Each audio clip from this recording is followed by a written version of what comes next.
Okay, everyone, welcome to episode 44 of Beyond the Ropes. I'm Ethan. I'm Rob. Well, this is it. We've reached the end, Wow. almost the end of our journey here It's on gone so WPMD fast. Radio.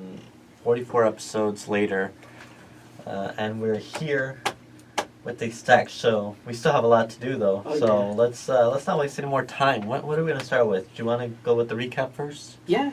Let's do some our final recap on this radio station, which has been our home for the last 2 seasons, 2 semesters.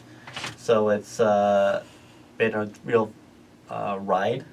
So let's get into the last recap. Start with Monday Night Raw. Big Raw.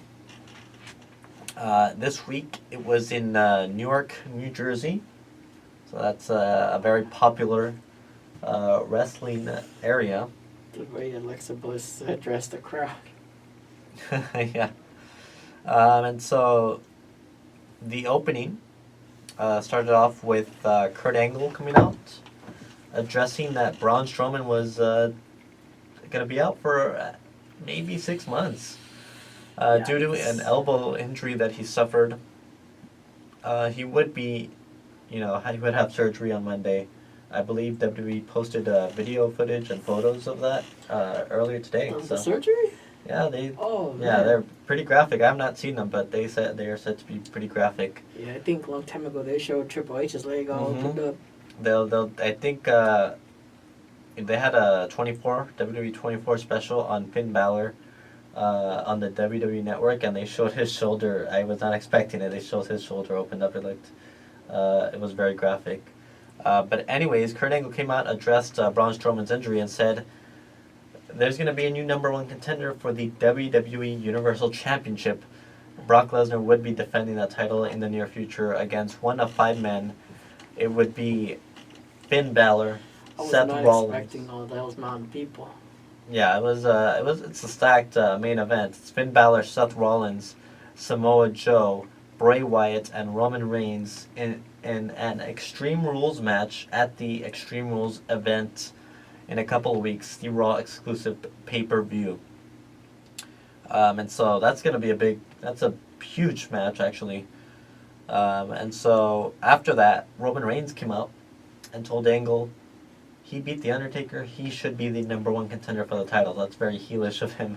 I wonder if he's going to keep on going for the whole year talking about that's his yard. Probably. That's his thing now. That's what he has. So then he was interrupted, I believe, by Finn Balor, who said he reminded Roman he defeated him in his first night, and he was the first Universal Champion. So he said the line starts behind him. They were interrupted by the submission specialist Samoa Joe, who the wild card, I think. Yeah, he's a definite wild card. He says his actions speak louder than words, essentially. And then they were all interrupted by the Eater of Worlds, Bray Wyatt, who says they're all afraid. They're all afraid of the Beast, but he said he could be the one to tame the Beast, essentially. And it was Seth Rollins who came out and said, enough talking.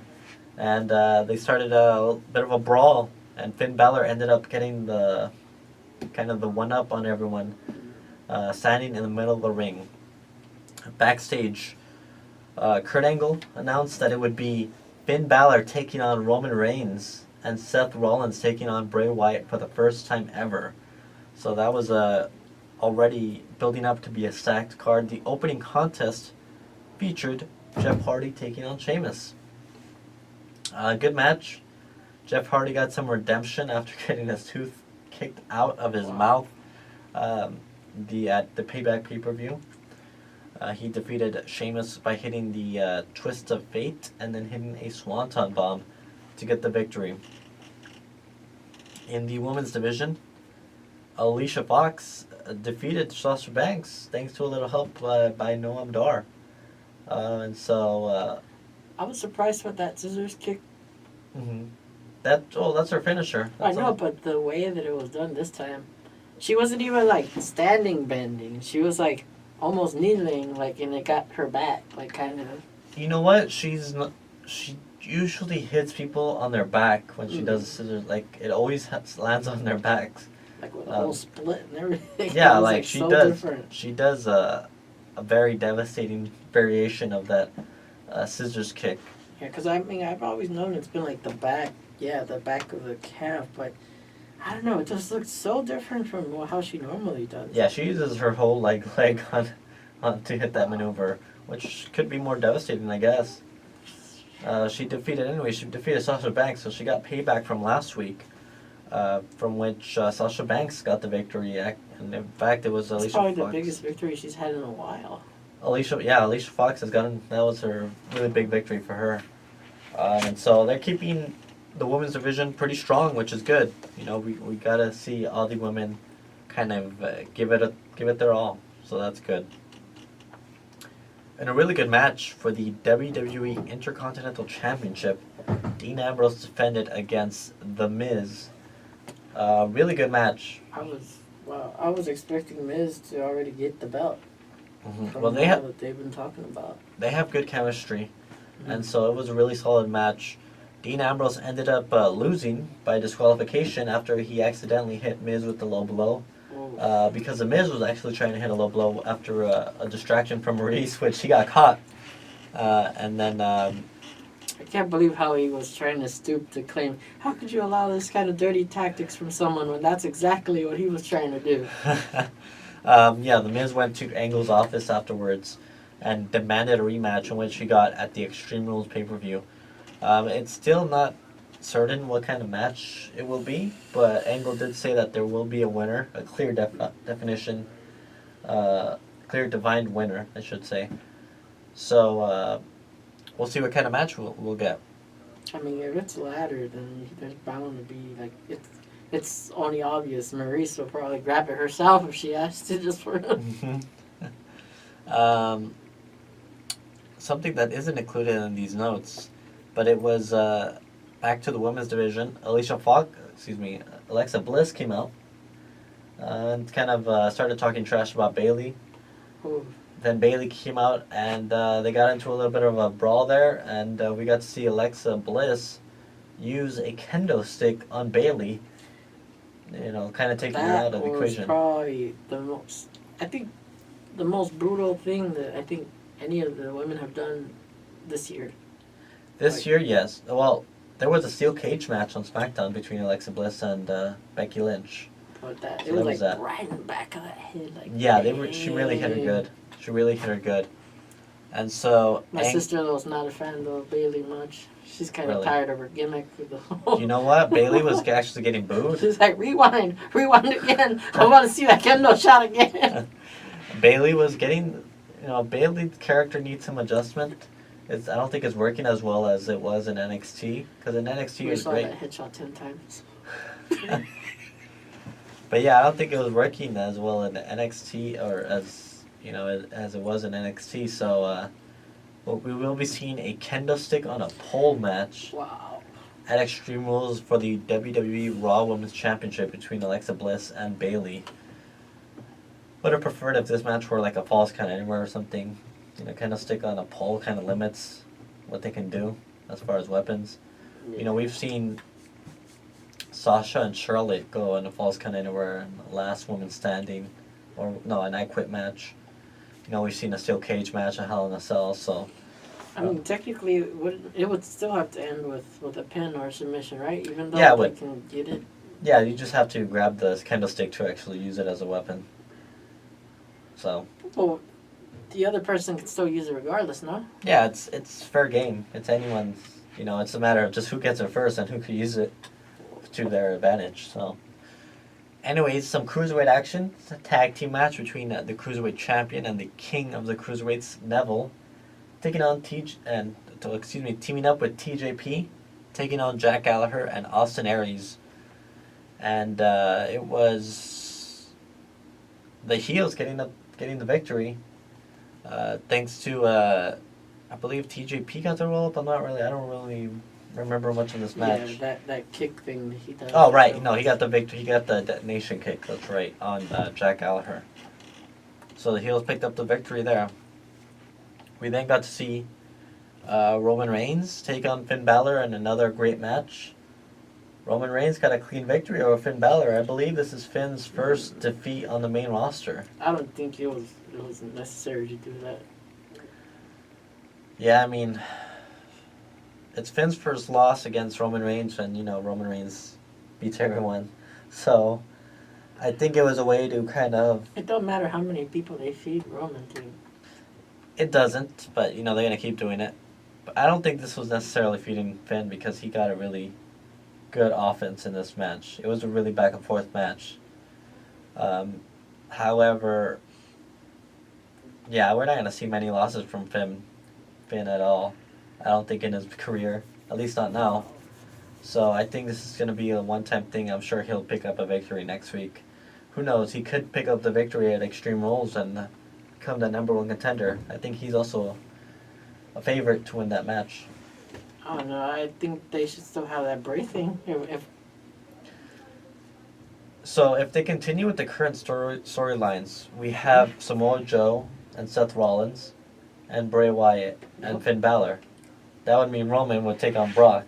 And they're going to save that until WrestleMania 34. So I don't see Roman winning right now. That Joe outcome would be interesting. The question is, they're not going to feed Roman to Brock right now. He's not. The next time Roman and Brock face each other, Roman's going to win. We pretty much, I would say, guarantee that Roman will be Universal Champion by next WrestleMania. The question is, who are they going to feed to Brock until then? Like, who's going to be able to take a loss out of those competitors? Seth? If they feed Seth, it makes sense, because then Stephanie can just come back. I mean, I guess that could, storyline-wise, that would actually make sense. Because you can't have Samoa Joe who's a heel, or Bray who's a heel. Yeah. And, again, I don't think they're going to give Finn Balor another loss there. He shouldn't have had one yet. He shouldn't, but, it was bound to happen eventually. Anyways, moving on. Big Cass took on Titus O'Neil. This was a funny segment. So, Enzo and Cass in their home state of New Jersey came out and cut a promo, and then they were interrupted by the Titus brand, Titus O'Neil and Apollo Crews. Titus O'Neil came out and mocked the gimmick of Enzo. He did kind of a similar how you doing kind of thing, and he was even doing the dance and everything, and it was hilarious. And he was explaining how Apollo Crews was going to defeat Enzo. It turns out that that wasn't the case, as it was scheduled to be Big Cass taking on Titus O'Neil. And Titus was in his suit, and Apollo Crews is funny because he was trying to explain to Titus that he was the one in the match. I really enjoyed the segment. And so Titus wrestled in a suit for a couple of minutes. He was going over on Cass for like a couple of minutes. And then he got a devastating big boot and lost to Cass. And then we got to see Enzo steal Titus's phone and take a selfie with Apollo Crews and Titus on the mat. And then Apollo Crews ended up hitting a kick on Enzo. That was a brutal type of enziguri. Yeah, that's his kind of move he does in his in-ring work. It was definitely a devastating one. Took out Enzo, which I thought was funny. Yeah, in WWE exclusive interview, I think on WWE.com, you see Apollo Crews approaching Titus O'Neil after giving him his phone back, or I think that might have been Apollo's phone. I don't know, but he was trying to explain to him everything, and it was just funny back and forth between those two. So it's really good work that they're doing. It's symbols. I forgot to mention we are currently on YouNow for the final time. YouNow, you can search us up. Hello there. Hashtag ask_questions. We're on Periscope. You can search us up. Search up Norwalk, correct? The Rock? Question mark? What about The Rock? I don't know. Search up Norwalk and you can find us on Periscope. We are on YouTube, youtube.com, and search up Beyond the Ropes. And we are on Facebook, facebook.com/Beyond the Ropes. We are on WPMD Radio for the final time today. And we are on your SoundCloud, Rob SoundCloud, search of Beyond the Ropes. An interesting segment. So Goldust and R-Truth have been a team, the Golden Truth, for over a year now. That was probably the moment of the night. And earlier in the night, R-Truth apologized to Goldust for losing that tag team turmoil match. What happened? Some chick that said, "You look like Big Show." Oh dear. Well, there might not be no showstoppers. There's no, the Big Show hasn't been on TV for a few weeks after that suplex. But yeah, so Goldust and R-Truth were talking backstage. Goldust encouraged R-Truth to gain some confidence for their match against Gallows and Anderson. Unfortunately, as they came out, before Gallows and Anderson came out, Goldust attacked R-Truth from behind and left him in the middle of the ring. So we got to see a heel turn from Goldust. That was pretty cool. Although I would have expected them to at least have a match first. Yeah, we didn't get to see that. There probably wasn't enough time because then we moved forward to our main event between Seth Rollins and Bray Wyatt. So again, a good main event. Unfortunately, Samoa Joe came out and kind of destroyed Seth Rollins, and then Bray Wyatt came out and hit a Sister Abigail on Joe and Seth Rollins in the middle of the ring. I know, at first it was confusing when he's all pulling him to the corner like that for a bit. Yeah. But a good match nonetheless, and so we have something to look forward to over the next couple of weeks. So that was our Raw recap. We have some interaction on Periscope.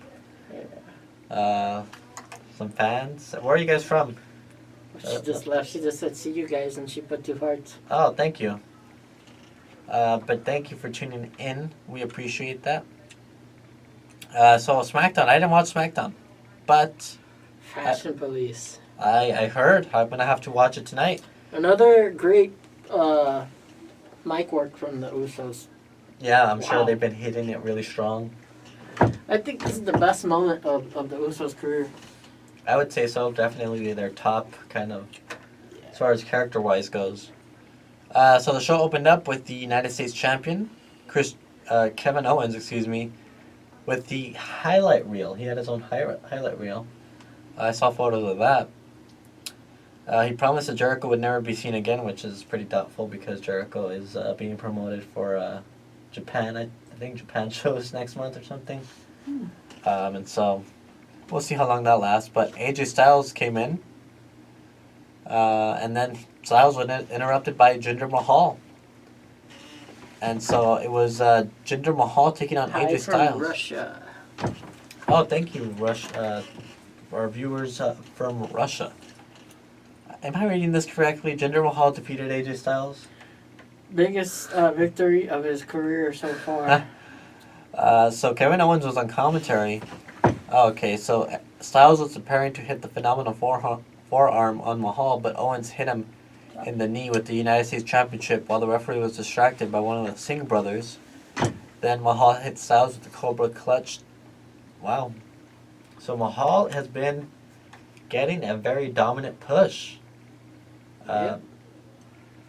I think it's just to add credibility to the fact that he does pose to be a top contender of the possibility that he's, a legit threat to Randy this weekend. Mm-hmm.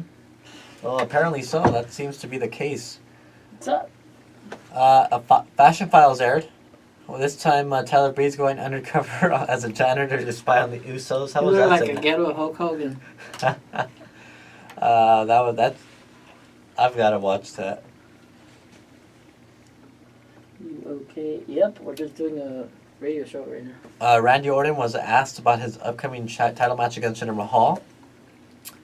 He called Jinder Mahal a donkey, to say the least. I'm going to say the actual term. Breezango defeated the Colons, I should say.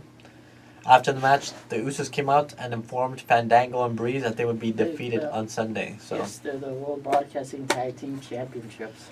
Yes, we've been these title holders for over 20 episodes, I believe. How long have we had them? We stopped last semester at 15, so from episode 16 and on. We had him last semester, though. We did? Yeah. Okay, so maybe... We probably had him till, like, 10. Maybe 10 or 12 after that. So we've been tag team title holders for over 6 months. We're the longest reigning broadcasting tag team title holders, ladies and gentlemen. And they have our names on them. That was a good memory. We're going to talk about memories a little bit later on the show. Shane McMahon came out to precede a contract signing between the 6-woman tag team match. And then all 6 women brawl broke out between Naomi and Carmella. And he made a match between the two. Carmella defeated Naomi. Another shocking victory there. Natalia, Tamina, and James Ellsworth were all ejected from ringside. It's hilarious, that whole Mike work with Ellsworth. He said Becky Lynch loved him, right? Or had a crush on him. All of them, I think. Oh, except all of for, I think he straight up just said that he was like, none of you have a chance at all. Oh, my. It was just hilarious. James Ellsworth is hilarious. But yeah, it led up to a brawl between them. Carmella took advantage of the chaos and rolled up Naomi for the victory. So she has a victory over the women's champion. Especially the comment he said to Charlotte. He's all like, said about that he knows that she's looking for the king, but he's perfectly fine being the prince to Carmella being the princess. Oh my god, that's hilarious. Alright, so next up, backstage, Dolph Ziggler. Dolph Ziggler spoke about his upcoming match against Shinsuke Nakamura. He claimed Nakamura had done nothing in the WWE, whereas he has accomplished everything. Yeah, he was like, let's see his accomplishments. I may have been too brutal. And then goes to the thing that's like, content can't be found. There's like an error. Oh my god, that's funny. Oh, and so Sami Zayn said he had been granted a match against Baron Corbin, as we predicted, at Backlash. And then Corbin jumped him from behind. So, yeah. Another match that was announced for the kickoff show, Ty Dillinger taking on Aiden English. So we can predict that match. Who do you think is going to take that one?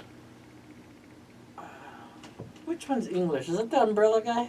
No, that's formerly known as the Bod villain. Oh, no, I think it'd be Ty Dillinger.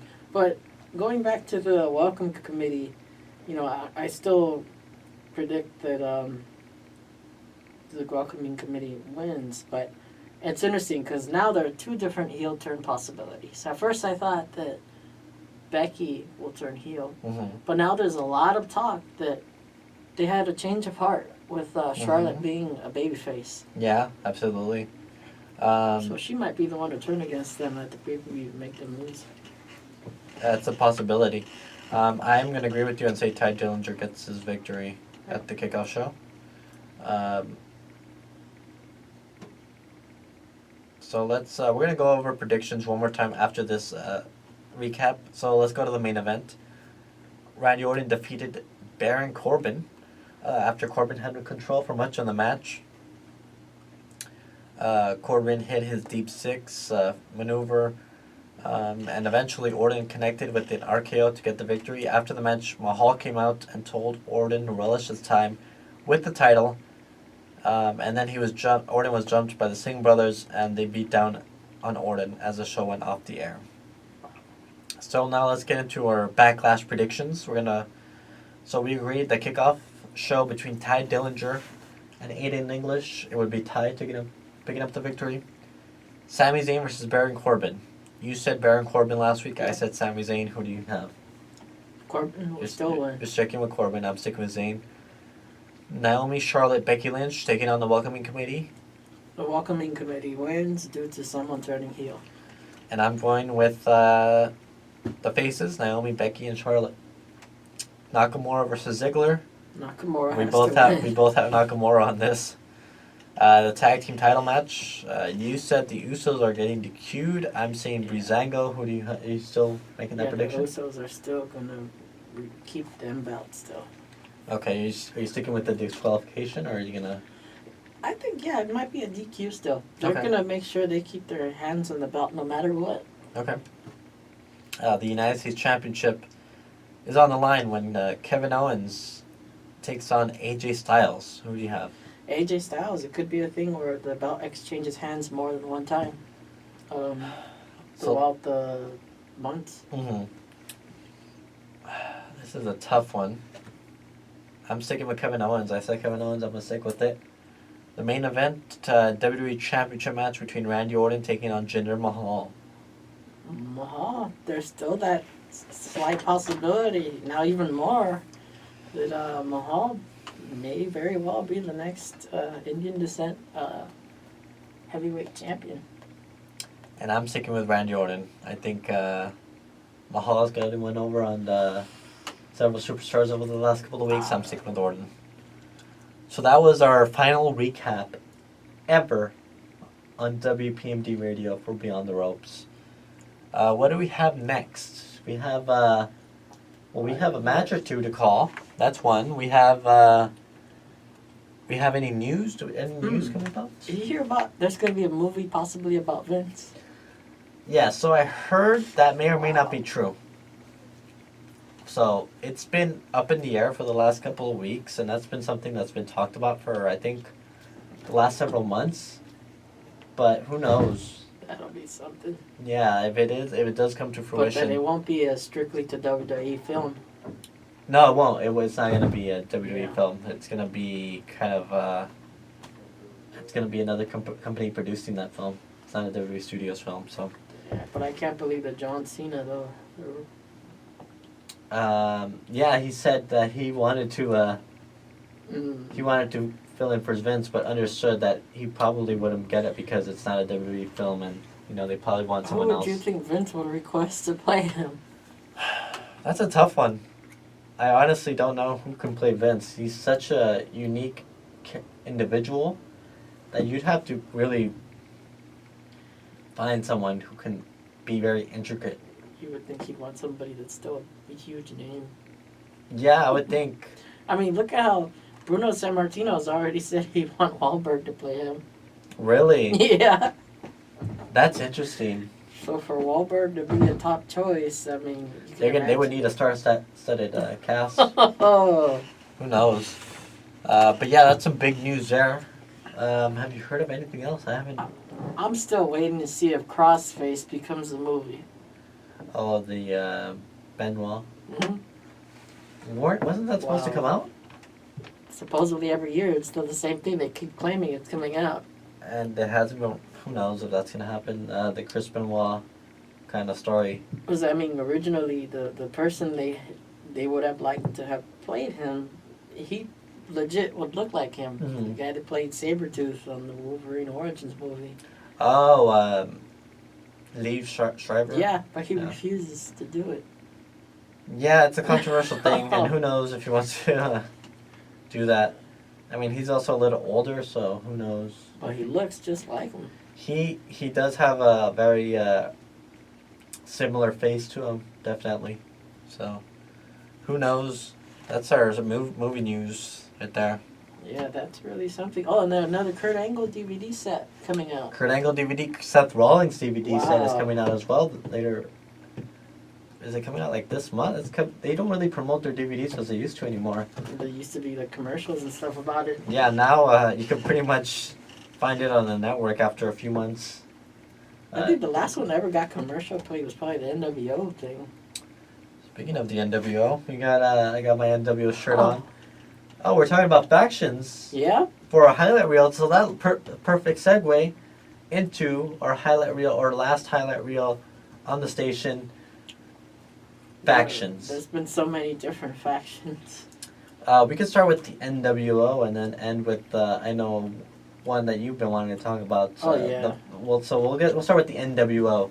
So the NWO was an interesting faction because. And it ties into episode 1. It ties into episode 1 because we talked about the NWO, correct? Scott Hall, technically. We talked about Scott Hall in our very first highlight reel. Back when we actually had footage, I believe, and stuff. But the NWO started off with an idea. Scott Hall and Kevin Nash were leaving the WWE for WCW because they got, higher pay. They got guaranteed contracts, which was never done before. Hulk Hogan at this point in his career, he was kind of done being a face. He wasn't as over as he used to be. And so the idea was the outsiders, known as Nash and Hall, came in and kind of were representing the WWE in some sense, as that's what people thought. That wasn't the case, however. Obviously, Smart strategy. they were contracted already by WCW. Obviously, they were done with WWE. But the idea was that they were the outsiders. They ended up having a match against Macho Man Randy Savage, I believe, was it Sting and Lex Luger, if I'm not mistaken, in a 6-man tag team match where they would reveal their third member.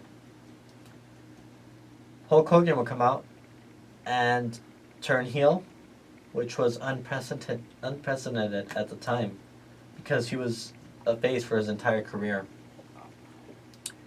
And thus, the New World Order was born.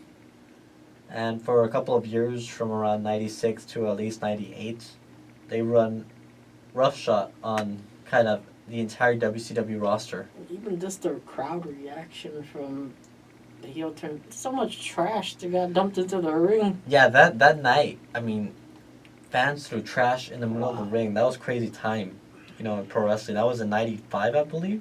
End of 95, early 96. And so that was crazy. And that kind of, in a way, set up the Attitude Era and that kind of competition between WCW Nitro and Monday Night Raw. Wow. And so they would essentially take over, winning the world title, the tag team titles. The group would then expand with, the Giant, which is the Big Show. Six, which is X-Pac, Sean Waltman. Macho Man later joined. $1 Million Man Ted DiBiase. Dusty Rhodes, the American Dream, would join. And it eventually become So many people. like pretty much the entire roster would join. Eventually they would split up to create the NWO Wolfpack, kind of the face group, the kind of younger, cooler group, that Kevin Nash was running, and Hogan was still in charge of the NWO Hollywood. Sting would then join the Wolfpack. Luger would join the Wolfpack and such. But interesting. So the biggest kind of opponent for the NWO, the biggest threat was Sting. Sting was always that he would become that Crow Sting, the character, the black and white, and they would have a year-long rivalry there, where he wouldn't talk or wrestle, and yeah. So that was kind of the NWO. Later we would see. It's kind of confusing though when they Hogan versus Nash, and then Hogan just drops himself. Hogan then no, it was Nash. Nash. They did the finger down. poke of doom, which would reunite the entire NWO faction. So what happened to Sting while he just goes back to. He went back to, I think, being normal Sting, black and white. He dropped the kind of red and black. Yeah, so the Wolfpack became heels again. So and it kind of just diluted from there. After that, it became a mess. I think they tried to form NWO 2000 with Jeff Jarrett and I think, who was in it? Bret Hart, but then Bret Hart got injured. And then obviously in the WWE, we would see another NWO incarnation. Shawn Michaels ended up being the leader at one point. Booker T would join. Fun fact, the only WCW superstar to never be a part of the NWO was, or any type of variation of the NWO, was Diamond Dallas Page. Yeah. So, wow, that's crazy. He was always WCW till the end.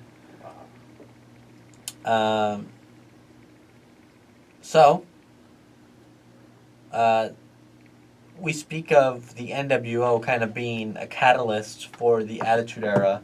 And as we go into the Attitude Era, we talk about one big group known as D-Generation X. DX was kind of the opposite of the NWO, in a sense. Explicit. They were very explicit. They weren't, the NWO was kind of like a gang. They would go up and beat up people. DX was a lot more fun.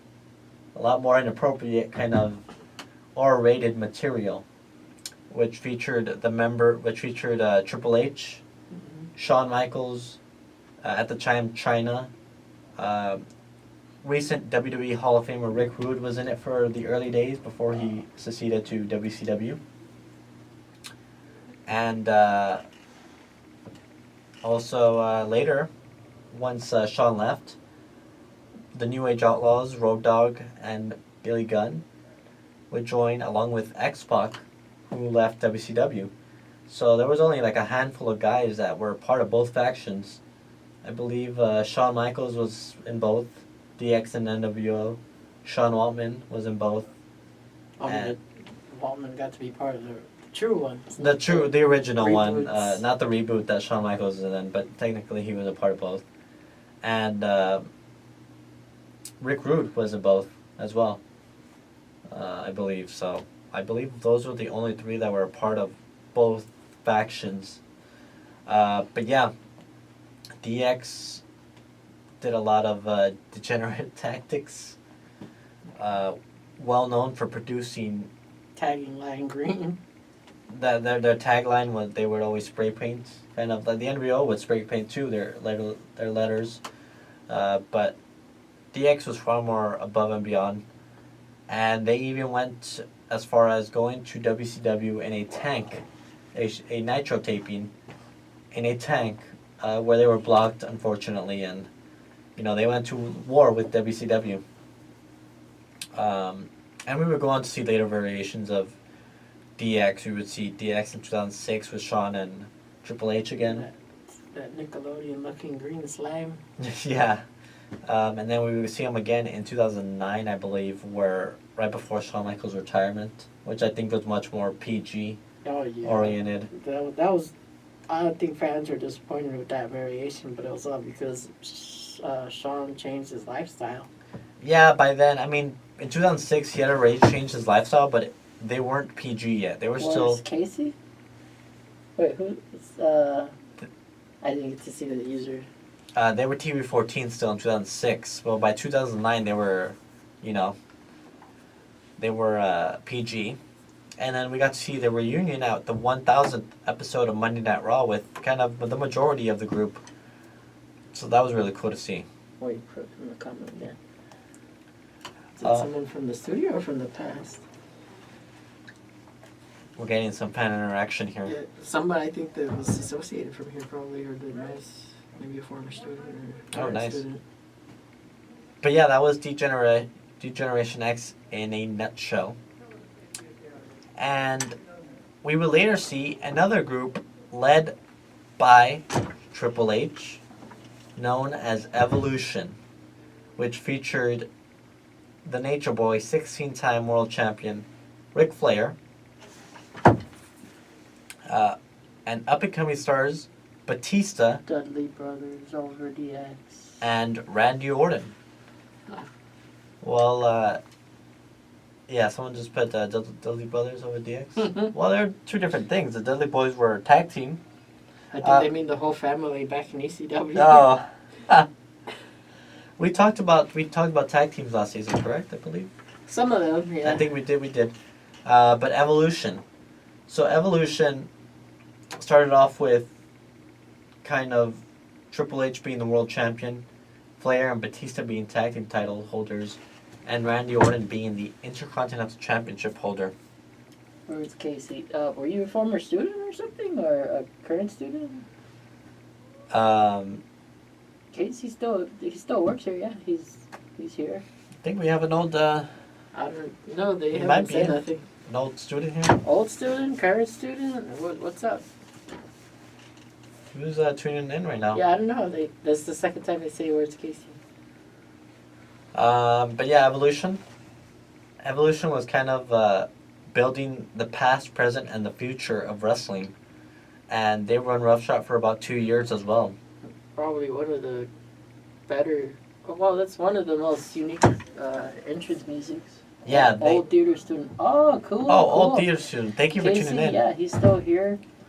Again, the studio, for the most part, operates Monday through Thursday, all the live shows. Casey's always here in between classes. Yeah, thank you for tuning in.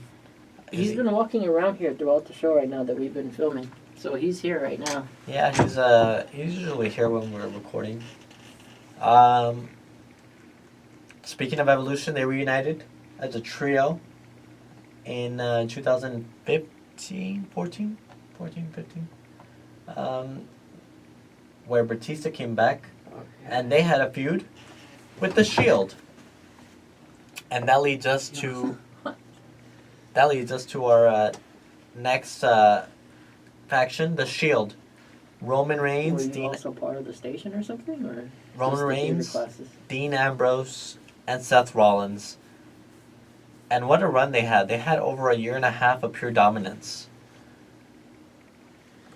They had a handful of defeats, and they defeated everyone, including Evolution. Someone's viewing our title there. Yeah, they wanted to see the belt. So you took the broadcasting ones, or what? So yeah, but Evolution's really been quite something. Evolution was something, and then we had the Shield. And the Shield were dominant. They It's the defeated... same thing. It's just we each have our name on the... Yeah, these are the Yeah, broadcasting tag tag team titles. But yeah, the Shield were dominant, and we might see a match between the Shield and Evolution. We're going to see some type of variation of the Shield in our commentary and a little bit later on the show. Getting lots of fan interaction. What's going on? He said they wanted to see the belt, and so I showed him the front and the back, and then he goes, "I see the other one." I go, "It looks the same too." He said, "Tom, stop being lazy and show us." Oh dear. He wants you to show your belt. My belt's right here. You can see it. Right here. Where are you guys from? Let us know. See a lot of people tuning in, I think. Right? Yeah, it's been going in and out, and then up here too on. Awesome. You now people could comment on you now, correct? Yeah. Come on, guys, comment. I want some fan interaction. This is our final episode on WPMD Radio. Russia. Oh wow. Russia, hello. Yeah. We always have some international viewers as well. It's always cool to have lots of audience interaction as well when we do the show. WPMD Hot Corner. Oh, you were from the Hot Corner show or what? There's my belt. I'm not getting up. Because we are also filming for a YouTube video, so I don't want to keep getting up and kind of getting out of shot here. That's cool. What year were you here at Cerritos, dude? Pasadena. Pasadena, that's cool. Nice. So now that leads us to kind of the original faction. A faction you were bringing up. And we have to bring up the four every time the most we talk about it. prestigious group in wrestling. Wow. 4 Horsemen. So tell us a little bit about them. So the idea was brought up years ago.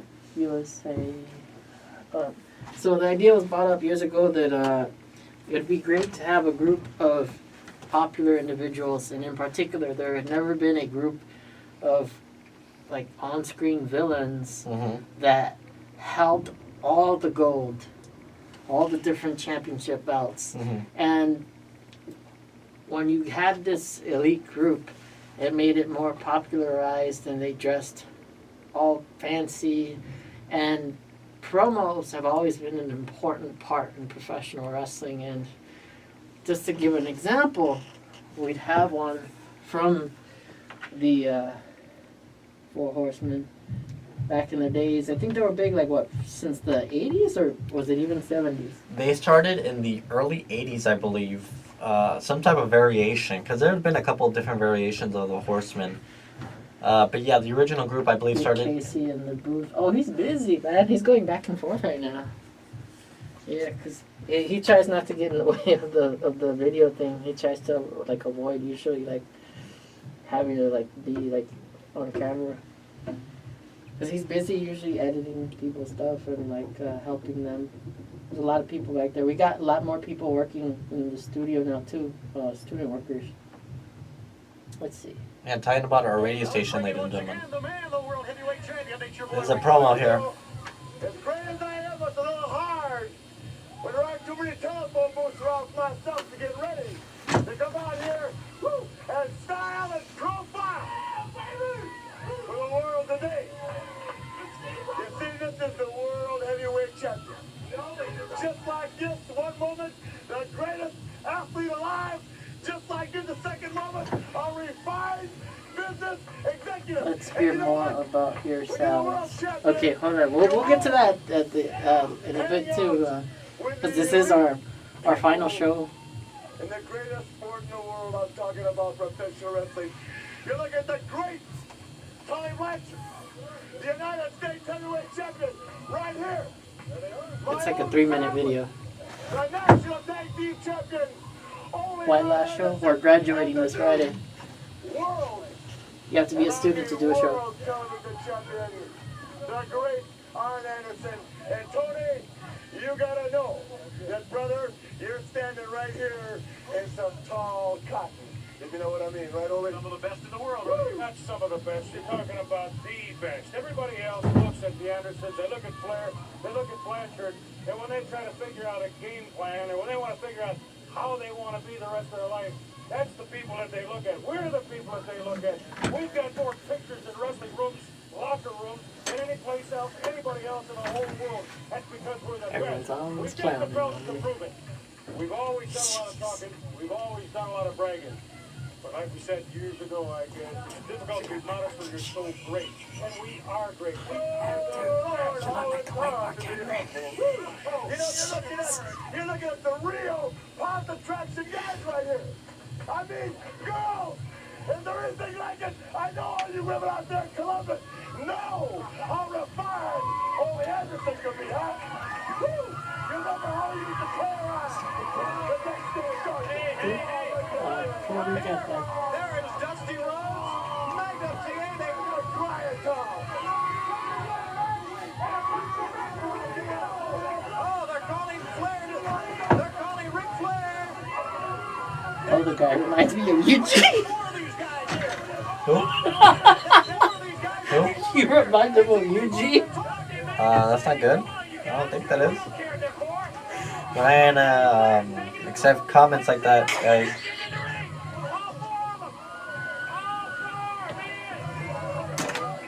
Oh, man. Oh, look at that. I don't think I've ever seen this. So this awesome promo by the Four Horsemen. Yeah. Dusty Rhodes is in it. Dusty Rhodes always cut great promos.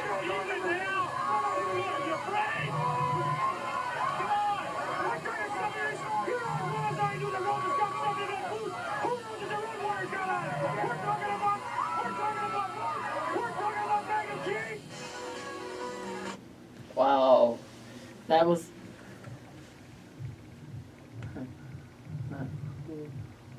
I didn't get to see the comment, but... Okay, that's really something. The Four Horsemen was really an elite group, and it popularized factions, and it's the reason why other factions came to be. Mm-hmm. But when you talk about great, mic skills and people who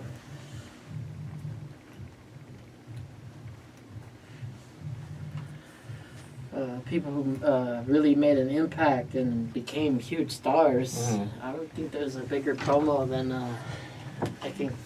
Well, aside from Punk's, but before seeing Punk's big promo, someone that revealed things that you wouldn't necessarily hear backstage politics stuff come out of someone and exposed on television, like how Stone Cold did before he became Stone Cold. Like when he got fired and stuff. Mm-hmm. Wow. Yeah, that was mid-90s, before his run in the WWE. Steve Austin cut a promo. This was the ECW promo, correct? Yes. Okay. So are we going to take a look at that? Yeah. Or we're going to listen to it? You guys will listen to it. We'll be watching it. It's on YouTube. You can look it up. How can they find it? Oh, they just look up Stone Cold ECW promo. Okay. Weeks ago, when Eric Bischoff told his secretary to tell her secretary to leave a message on my answering machine for me to call Eric Bischoff. And then I called Eric Bischoff, and he proceeded to fire me over the phone. I thought a big cloud was lifted off the career of Steve Austin. Because gone were the days where I'd go up to someone and say, hey, what about me and Sting? We got this big thing going, how about the cage? And someone says, no, baby, that's for somebody else. We're just going to keep you right where you at right now. And I said, well, how about me and Savage, man? I got this great idea, man. He comes in, he's got the Slim Jim deal. Well, hell, I got it. Tell Eugene to talk louder. Baby. Then you go, I've got this great idea I can do with Hulk Hogan. I'm going to be the Steve-O-Maniac, and we're going to take this thing all the way. Because Hulk Hogan, Hulkamania was the biggest thing to ever come down to wrestling's pike. And they say, no, that's not for you, brother. You can't do that. We're going to keep you right where you are. I said, how about me and Brian get back together? The Hollywood Blondes, it was the best tag team to come along in 10 years. And they say, no, Steve, we need you in a singles role, man. We need you to do this. We're going to put the U.S. title on you, and then we're going to take you here, and then you're the number one contender, so then you got this world title shot. Well, all that never happened.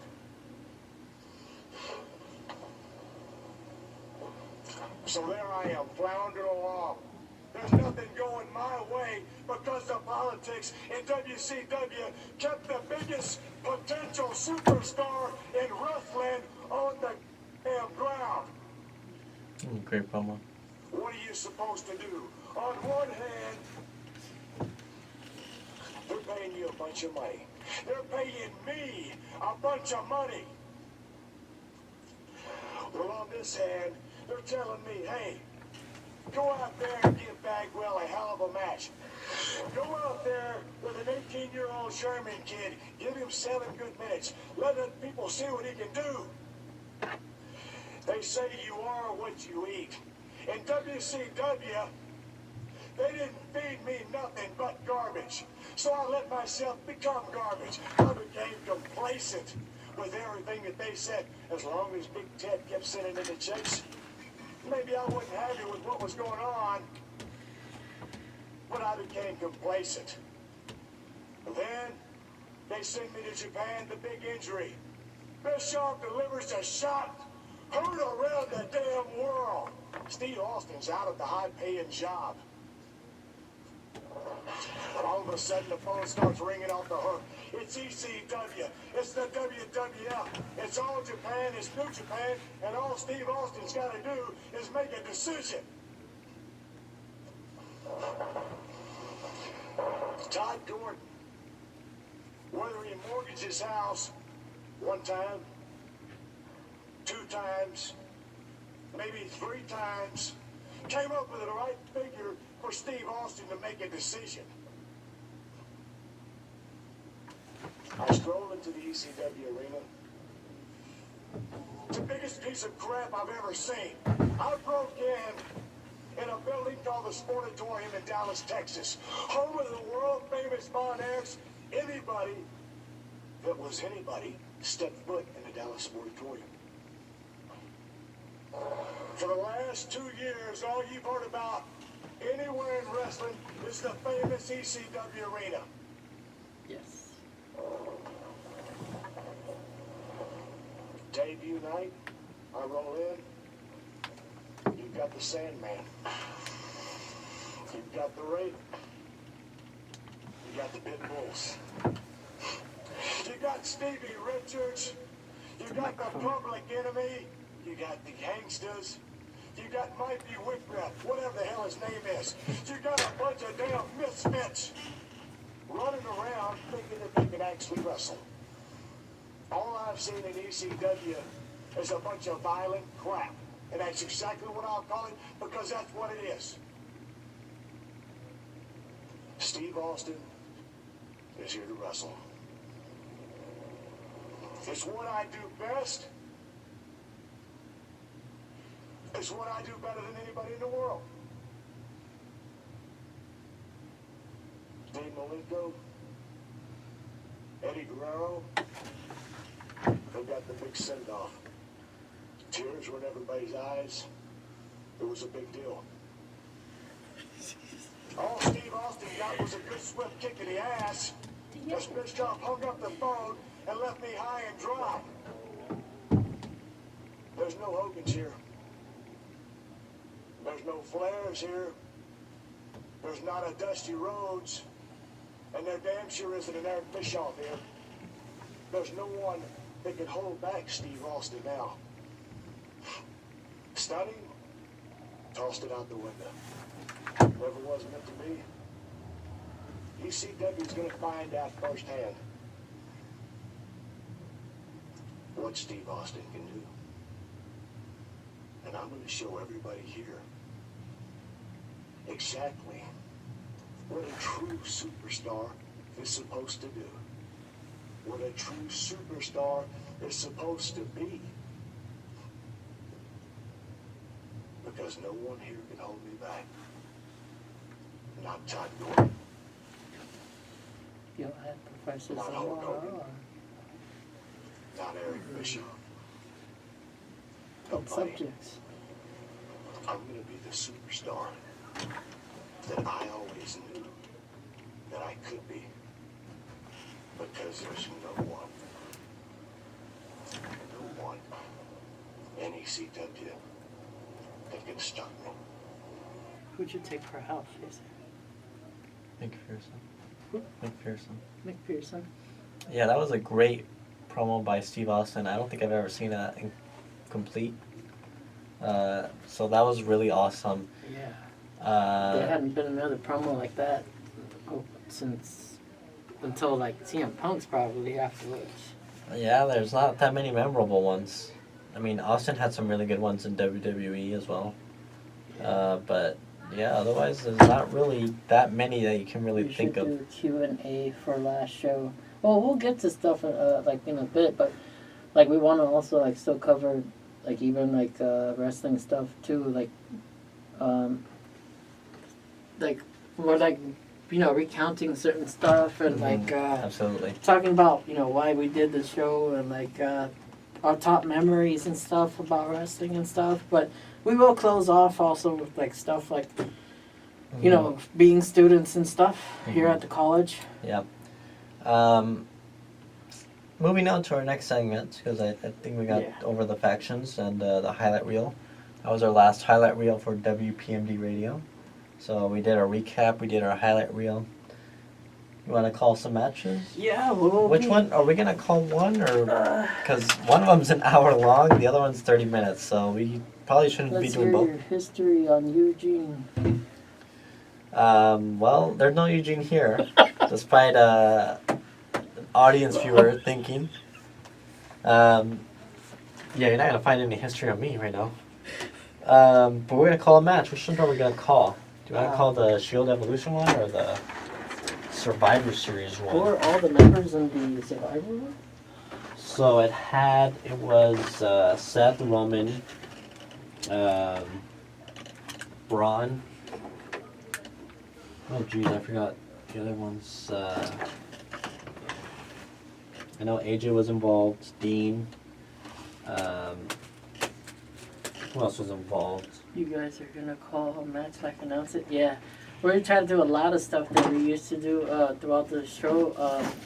Because we only called a match like once, like last year, and then Monday. We did it twice, actually. Yeah. We did it last week, too, didn't we? It was this Monday. That was Monday. Yeah. So we're gonna call a match, and then we still got a whole lot more we're gonna do, like even like just for fun. Ethan's gonna pull off some impressions too. Are we doing impressions? Oh yeah. You never know, maybe Ethan will bust out some Hulk Hogan right now already. You never know. I don't know about that, brother. Yeah, let's see. Which one are we doing? Who's in this? Maybe it'll say. So it's Seth, Braun, Roman.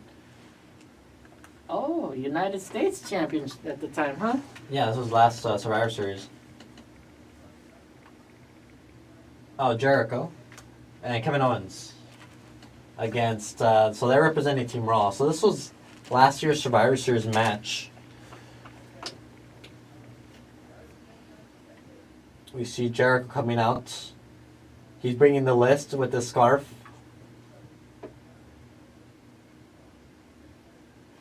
So there was already SmackDown. Okay, yeah. this SmackDown's one in the they ring.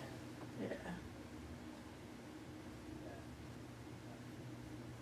That's something how Roman doesn't have to wear a Raw shirt or a SmackDown shirt.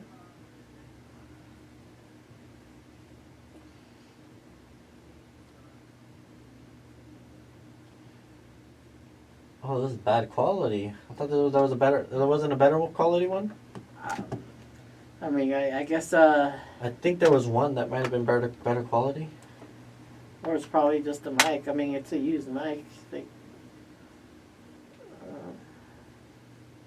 Let's see. but at least through here, like it can't come out the audio on the camera right now. It was this one. It's coming out differently. That's why. So we'll be seeing this one. We'll be Kevin Owens coming down to the ring. He was the Universal Champion. AJ Styles was the WWE Champion at this point in time.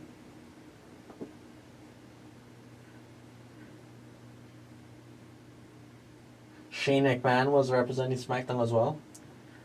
That's something how the heavyweight belts weren't defended that night then. No, they weren't. Randy Orton and Bray Wyatt were a part of that SmackDown team, as well as Dean Ambrose.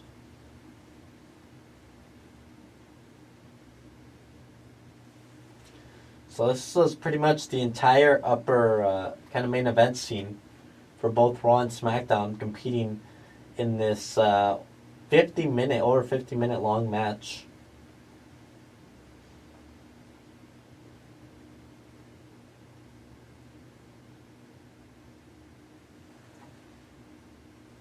Have you seen this match before? Uh-uh. Yeah. It's a good match. Earlier they said have Eugene flip from the table.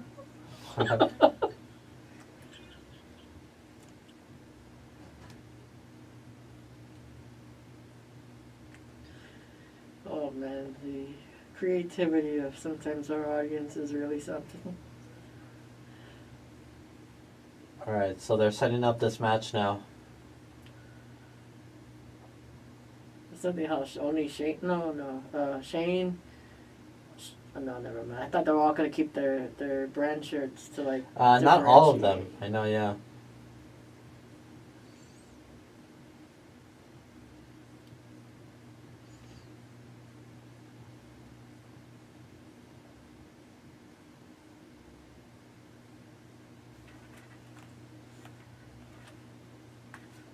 Champion versus champion. It's champion versus champion, AJ Styles and Kevin Owens starting off this match.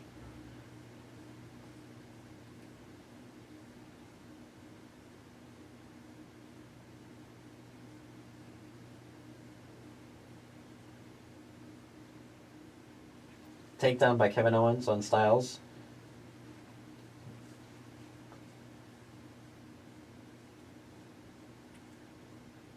AJ with the headlock on Owens. And some elbows by Owens. Now getting AJ in a headlock.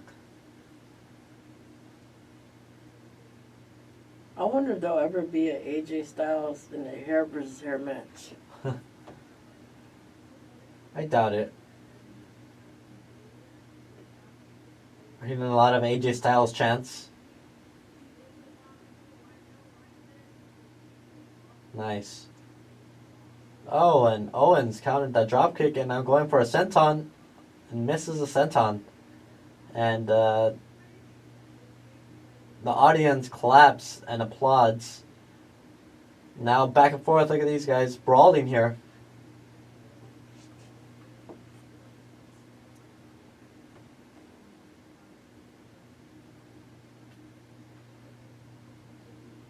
Misses a Pele kick, and Owens going up for a powerbomb, perhaps? That package slam, perhaps? AJ counters, going for the Styles Clash. Wow. And Owens escapes. We're hearing stupid idiot chants now, directed at Styles. And Jericho gets tagged in by Owens.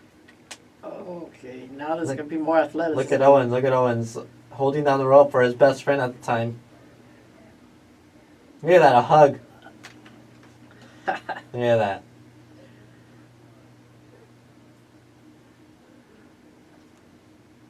Jericho taking off that shirt.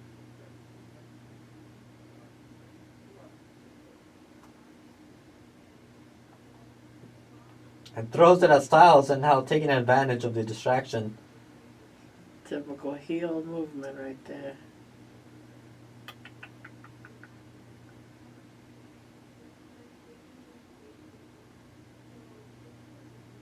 Nice takedown, shoulder block by Jericho, and now drink it in, man. Did the commentator just say that he did a tweet to Undertaker calling him a stupid idiot? Possibly. I'm not catching all this audio here. He tweeted, "Dead man, you stupid idiot." Oh, that's right, because the Undertaker came out the Friday before or Tuesday before Survivor Series and kind of called out Raw. Oh. And now Jericho tagged in Seth Rollins, and so you got to remember at this time, Owens and Jericho were not friendly with Rollins and Reigns, and Braun Strowman was a wild card. He didn't like anyone, so. And Rollins with the half shirt, half Seth shirt, half Raw shirt, and now he tags in another Shield member. AJ tags in Dean Ambrose. This brings back a rivalry here. Styles and Ambrose had a rivalry for the WWE title at this time. Wow.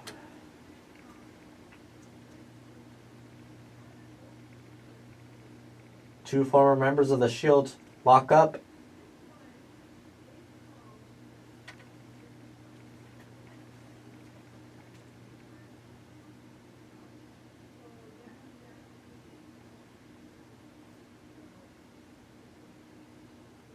Not arm bars. Wrist lock. Oh, Look at that. Nice. cruiserweight move right there. Pins, gets pinned, and now fast-paced action by Ambrose and Rollins both going for pins. Bulldog? Oh, no. Shoulder takedown. Running the ropes. Dean Ambrose going for dirty deeds early. Seth Rollins not going for a pedigree. Wow. Oh, that did not look good. That leg. He's He's alright though. something right there. I could have tweaked. I could have. And now Jericho blind tags Rollins. He's gonna take out Ambrose for himself.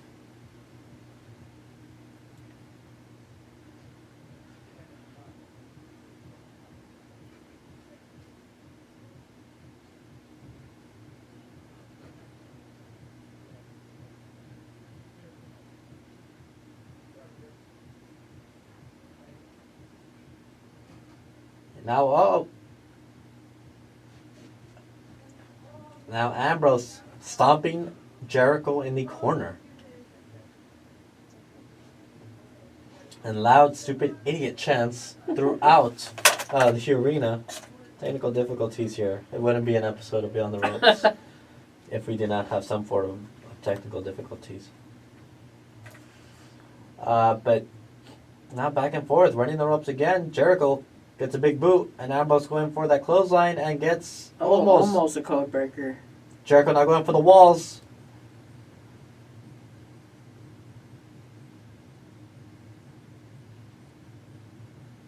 Wow. Enziguri by Jericho, beautiful maneuver. Looking to eliminate Ambrose, only gets a 2 count. Oh, a slap. Jericho sending Ambrose to the corner, now forearms there. Headbutt.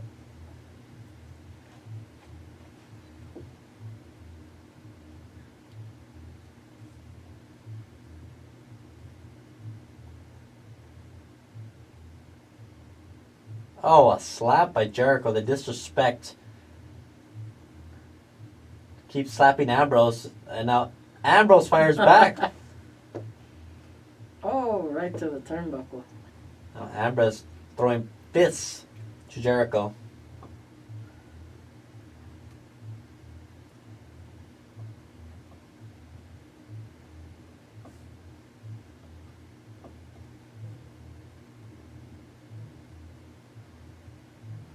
Shane O'Mac. Shane O'Mac now tagged in the ring. Now throwing fists to Jericho. Now Jericho looking for some retrieve. Oh. We got Maybe that's part of the person they recorded it. That's right. Yeah. I was about to say, we got an ad? What's going on here? Shane O'Mac with a nice shoulder takedown. Yeah, dancing around the ring. Arm drag on Jericho. Deep arm drags on Jericho.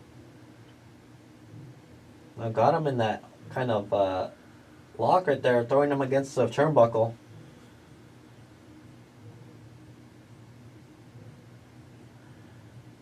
Drop kick. Wow. To Shane O'Mac.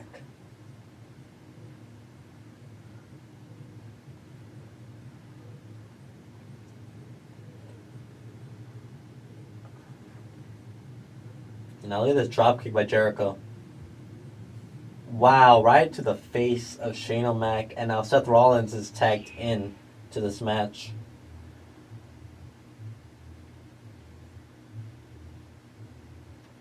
Oh, and look at that. Takedown by Rollins. Goes for the cover. Shane O'Mac kicks out at the count of 2.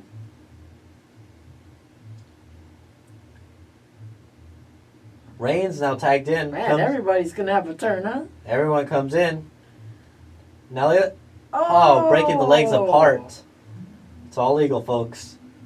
Roman Reigns entering this match for the first time in this contest. Headbutt to Shane O'Mac, the commissioner.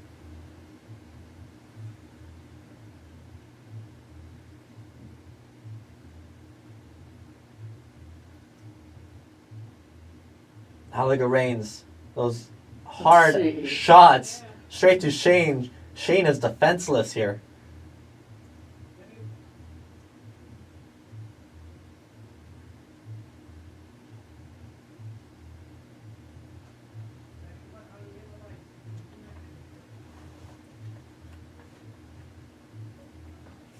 Right hand to Shane O'Mac, and Rollins is back in the ring. Going to the top. What double team move is happening here? Oh, fist straight to the face of the commissioner, Shane McMahon.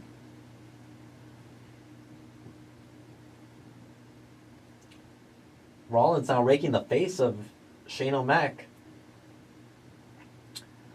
Shane O'Mac is not a full-time athlete, ladies and gentlemen, not a full-time wrestler, so you have to think he's got to be the weakest link in this match.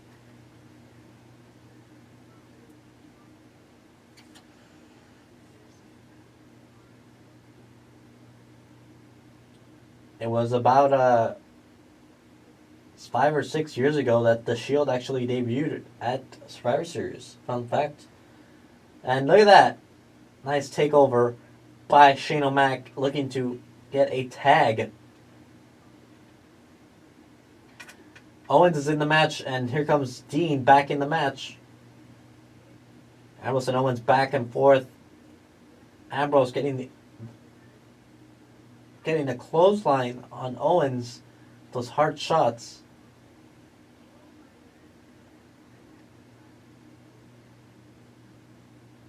Owens with a clothesline of his own, and now he's looking for that cannonball. Pointing at the WWE Champion, and what a counter by Dean. Clotheslining even the other opponents. Dean Ambrose going up, high risk. Suicide dive on the Universal Champion. Wow. And now brings him back in. Going for a high risk maneuver here. Super kick by Owens, and he's looking to end it right here. Pop a powerbomb plan. Hurricane Rana reversal by Ambrose. Going for dirty deeds. Jericho gets involved. Oh. And now there's AJ Styles entering the ring. Bray Wyatt now. Now everyone's getting in the ring. The standoff here. Braun Strowman tagged in. He tagged in the Universal Champion. he tagged out the Universal Champion. And now a standoff between both teams, Raw and SmackDown here.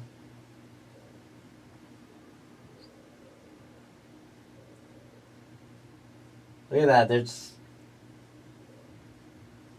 at that. A brawl ensues in the center of the ring. Wow.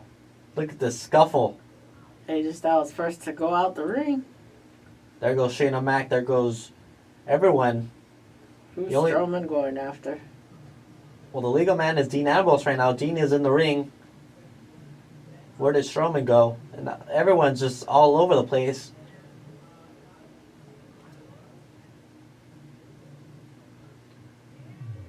Now Dean Ambrose, cut by Braun Strowman. Now where is he? He's carrying Ambrose. Ambrose is not a small man, ladies and gentlemen. He's carrying him like a child. And where is he? And Styles with the forearm. Flying forearm taking down Strowman. Wow.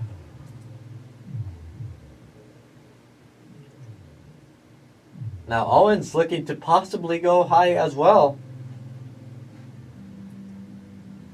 What is he gonna think? What is he gonna do? What is he thinking here? Swanton bomb onto everyone. Wow. Took out the entire competitors of this match. And now grabbing the Viper, Randy Orton. Now Orton with the back body drop onto that barricade to Owens. Now Shane O'Mac going high. What is he going to do? And now Strowman stops him. Wait a minute. Chokeslam Shane off the top rope, ladies and gentlemen. And now Strowman is just ragdolling Shane. Ambrose now getting involved. Oh, double teaming now. AJ and Ambrose working together as a unit to take out Strowman.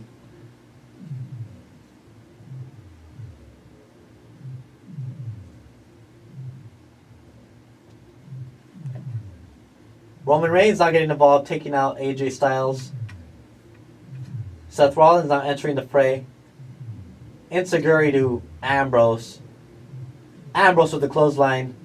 Styles with the Pele to Reigns. SmackDown taking control of this match.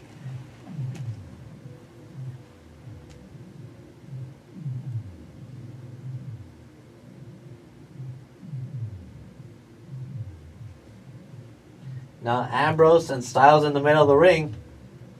Oh, there seems to be a little dissension between the two. And now Shane McMahon, commissioner, now trying to separate the two. And now Wow. they're now scuffling between each other. Dean Ambrose now separates himself from AJ Styles. As Shane leaves. And now AJ attacking Dean from behind. And here comes Strowman, the monster among men. Oh, that's it for him. Lights out. Power slam. 2, 3. Ambrose is the first eliminated from this match. Wow. Braun Strowman gets the first elimination and now grabs Shane McMahon and throws him over the top rope into the ring. This is not good for Shane. Shane's trying to fight back.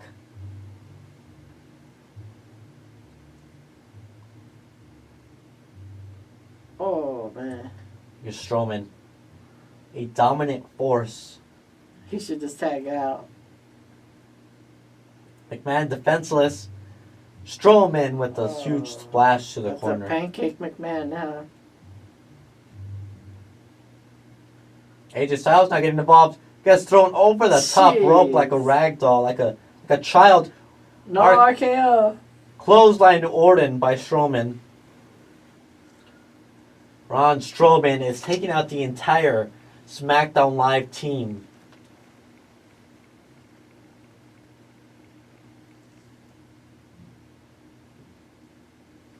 The brute strength of Braun Strowman is absolutely frightening. How can anyone stop this man? I should say monster. He's a monster among men. Now looking to slam Bray Wyatt now entering the ring. These two have a history.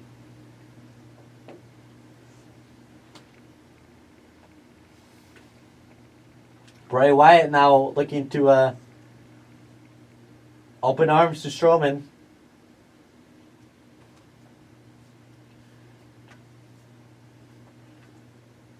Now Jericho trying to keep Strowman on Team Raw, and now Strowman's got Jericho's throat. A little bit of technical issues here. Seeing a bit of a replay here.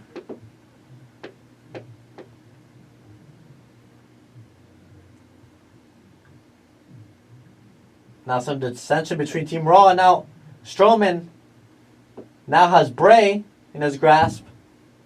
Clothesline Bray Wyatt. Oh, what a shot to the ribs, and now some elbows to Bray Wyatt.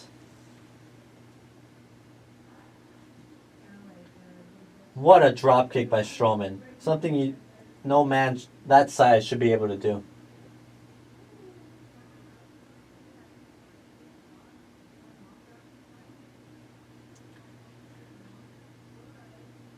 Braun Strowman is absolutely decimating his former mentor of the Wyatt family, and now look at that. Well, looks like he won't be following no buzzards after this. Just a doctor. Strowman looking to RKO out of nowhere to Strowman on the announce table.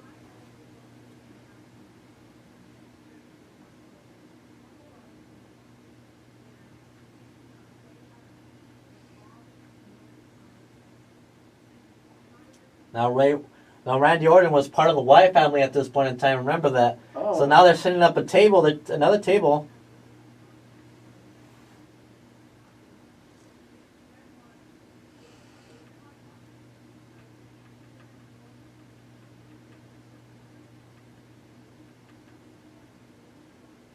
Look at this. This is an absolutely amazing match.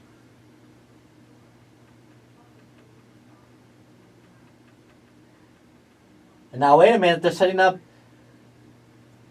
Shane McMahon now going to the top. Is he going to go for a leap of faith?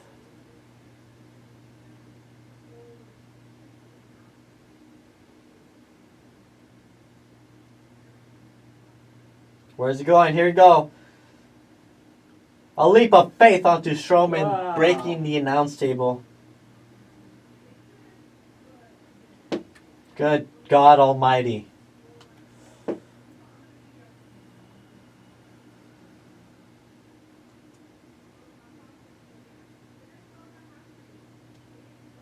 Now Roman Reigns trying to get involved here. Now after Bray Wyatt. Everyone is all over the place. Rollins is shaking there. We need some help here. I mean, there's superstars' bodies all over the floor. Shane McMahon putting his body and health on the line to get the victory for Team SmackDown Live.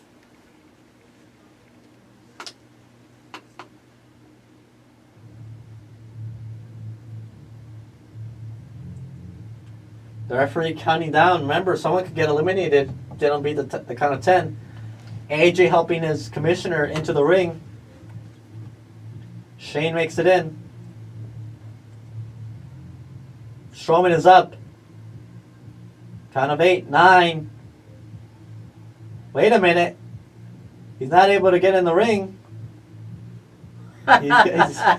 He's got his leg. James Ellsworth, the mascot of SmackDown Live, just cost Strowman. Strowman has been counted out. Braun Strowman has officially been eliminated thanks to James Ellsworth grabbing his leg from under the ring, preventing Strowman from entering and beating that 10 count. Now, Ellsworth better run away. Oh, and he falls. Here comes Strowman. Big boots to Ellsworth's face. Throws him across the stage. Now what is Strowman looking to do here? Just tosses Ellsworth off the stage onto a table. Wow. Strowman is not very happy, and who would be, after being eliminated first from the Raw team.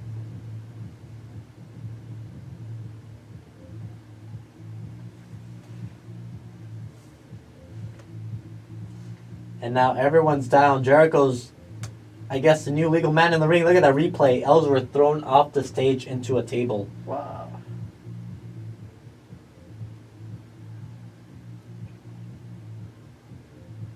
Now Jericho covering Shane McMahon.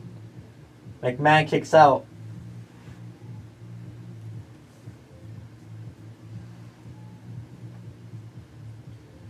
Now Jericho taking down McMahon.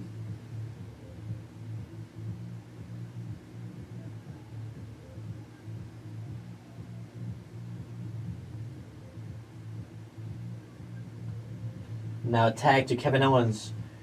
Owens looking to take out the commissioner.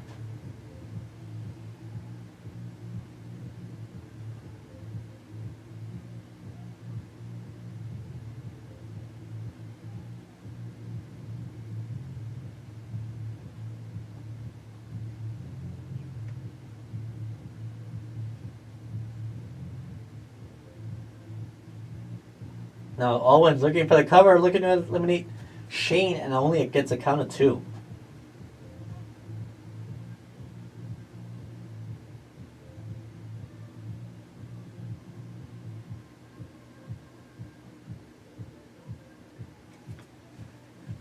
Now look at Jericho taking his time with Shane McMahon.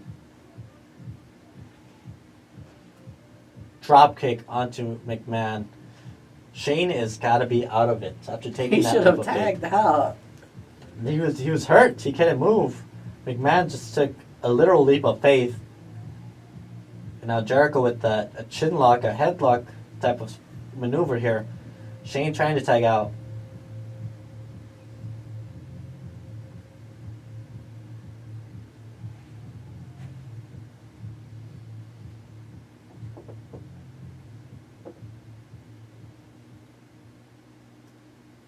Look at that. Jericho looking for McMahon to submit.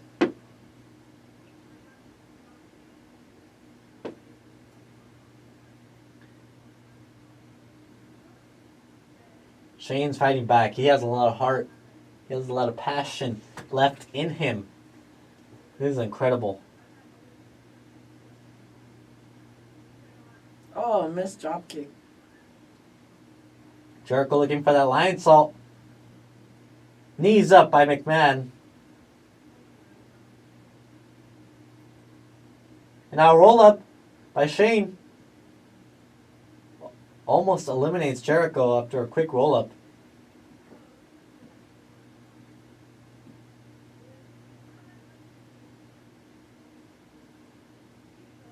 Oh. Code breaker. A code breaker on Orton. Jericho is just taking out SmackDown Live, and now the cover. Shane McMahon kicks out of the code breaker. Wow. Shane McMahon is resilient, ladies and gentlemen, if you haven't known by now.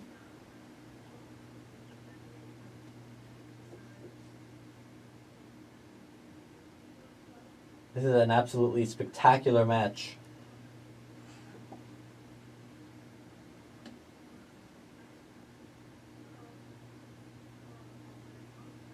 Now, tagging in Seth freaking Rollins, the man here. Shane McMahon really needs a tag right now.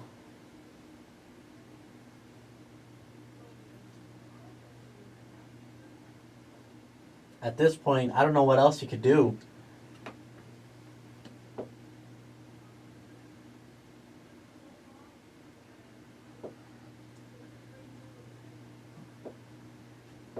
Now a tag to Jericho. Some great teamwork from Team Monday Night Raw. They seem to be getting along well. Absolutely destroying Shane McMahon. Look at Jericho. Drink it in, man. Splash misses. Shane now has an opportunity to tag one of the members of Team SmackDown Live, but who will he tag?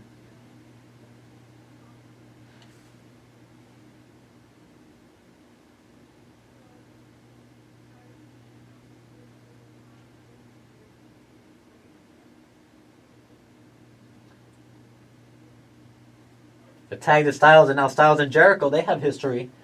They had a WrestleMania match last year, WrestleMania 32, where Jericho got the victory, and now Styles, look at that. Oh, that is devastating. The Yuri Giroshi, I believe, or something like that. Oh. Move made famous in Japan.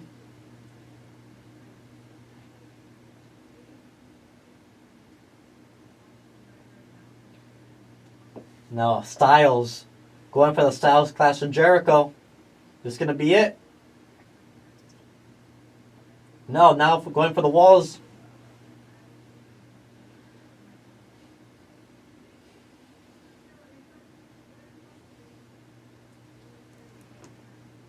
Styles with the calf crusher. Calf crusher on Jericho. Is Jericho gonna tap out?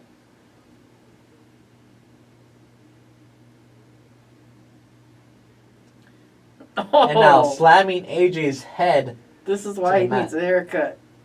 And now Jericho for the walls of Jericho now. Styles with the roll up. Almost eliminates Jericho from this contest. Styles with quick shots. Man, Shane is Clothesline. still out of it. Oh, a shot to the Universal Champion for good measure. And now Jericho goes for the counter. Styles not going for a clash. Owens with the list of Jericho. DQ, no? Owens with the list of Jericho onto Styles, and now There's no DQ? pop-up powerbomb. Now the list of Jericho is all ruined here. Kevin Owens has just been disqualified by the referee. Yeah. Thanks to the use of the list of Jericho.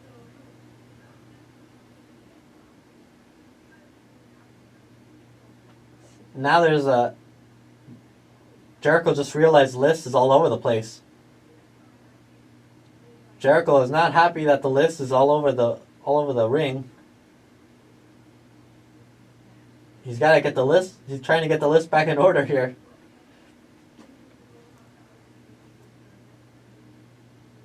Jericho is not happy. That list is so important. Now Orton tagged in. Gives the list and now RKO to Jericho. That's it for him. Jericho has been eliminated. And within a minute, Jericho and Kevin Owens have both been eliminated, leaving Seth Rollins and Roman Reigns to fight for Team Raw.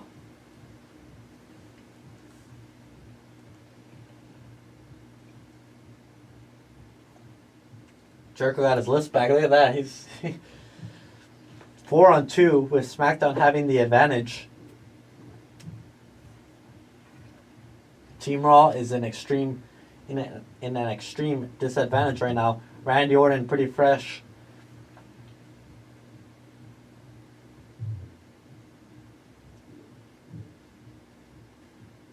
If any two guys can do it, it could be Seth and Roman. Rollins going after everyone he can.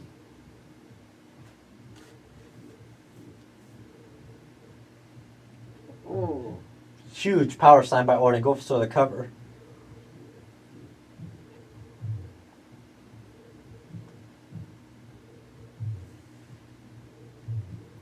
Look at that devastating power slam by Orton onto Rollins. Headbutt.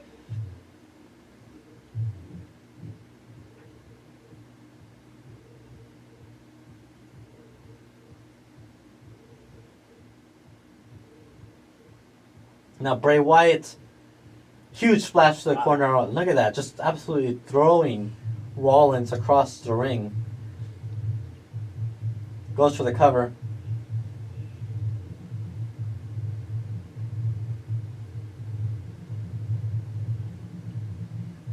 Wyatt all over Rollins.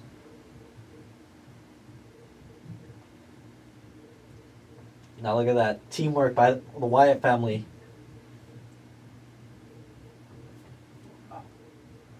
Oh, and now the Randy Orton stomp on Rollins.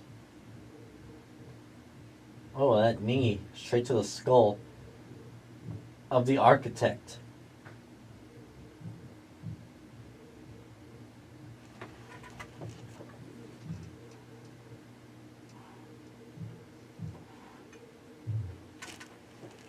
Now look at this, a suplex. Looking for a suplex, perhaps. Orton is.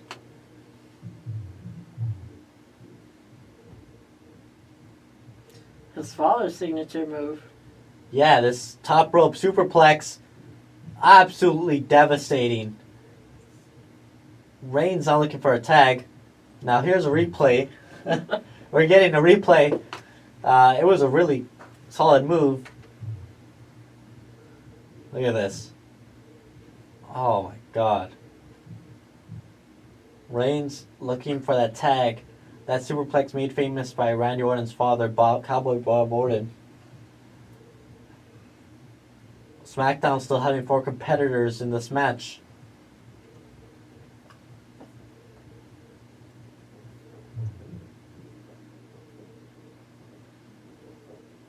Now Rollins looking for a tag. He tags in. AJ Styles tags back in. Roman Reigns taking down the WWE Champion, AJ Styles. Now taking out Wyatt, and here comes Orton. Samoan drop on Orton. Wyatt, a Samoan drop on Wyatt. Styles, pop-up Samoan drop on Styles by Reigns. Roman Reigns absolutely dominant, showing his dominance right now. Going for a powerbomb here of some sort, a razor's edge perhaps. Oh, into that huge sit down powerbomb. Styles kicks out at 2.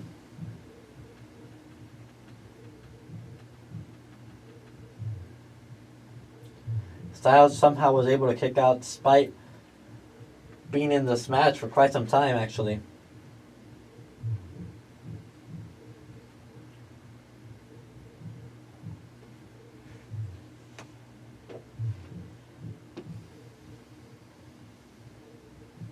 Now Roman setting up that Superman punch. Oh, and a kick by Styles to Reigns.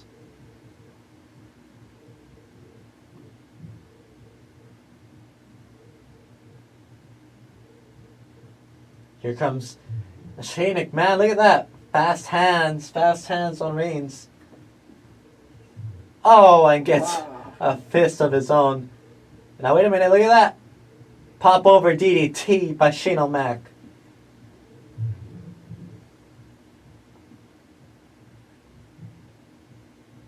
And now McMahon now getting on Reigns. Rollins. Oh, using his own knee. And now what is this? Spine buster. Unorthodox style. But it's effective nonetheless. Oh! Throwing Reigns into the corner ring post. Yeah, he should totally tag. Shane he seems to be. Could this be setting up something? Are we gonna see? Or is this gonna happen? Shane McMahon perhaps looking for a coast to coast. Known for, he already did his leap of faith. Is he gonna go for a coast to coast here?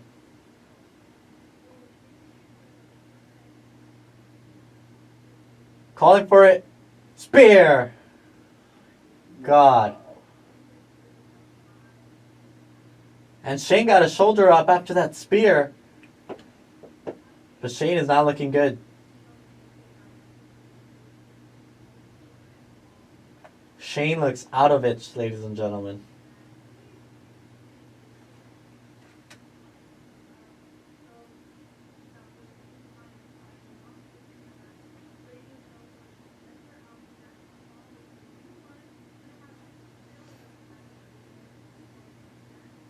Well, the Is ref's that actual pin though? No, the ref's calling it. Shane can't continue.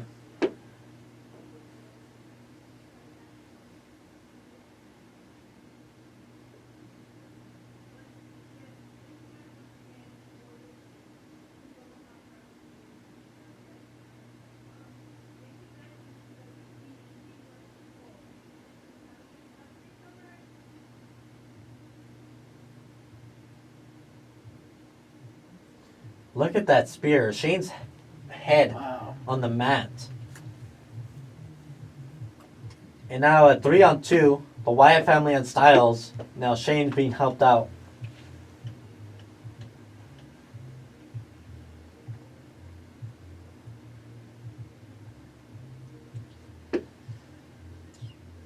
Surprisingly, Shane able to walk.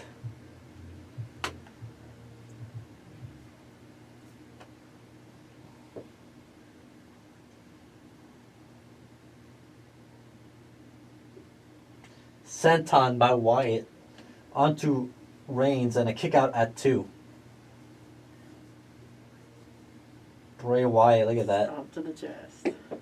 The face of fear.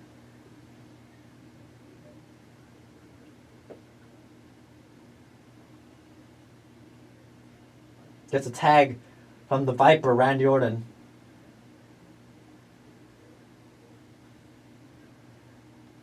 These superstars have been going at it for well over a half hour now. This is absolutely incredible.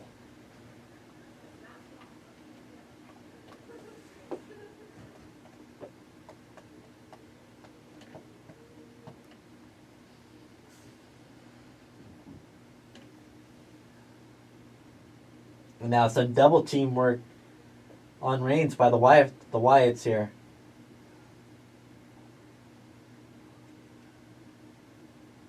Wyatt now mocking Rollins. Super clothesline by Reigns.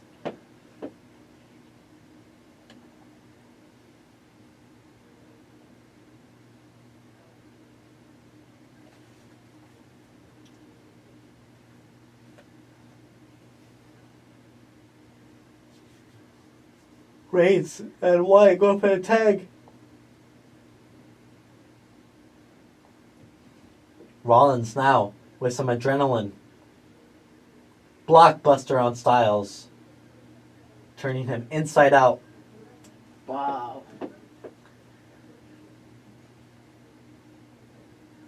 Oh, counter by Styles. Kick to the side of the head onto Styles. Knee straight to the face. Rollins going for a suicide dive on Wyatt. Connects. Rollins doing anything and everything to get a victory for Team Raw.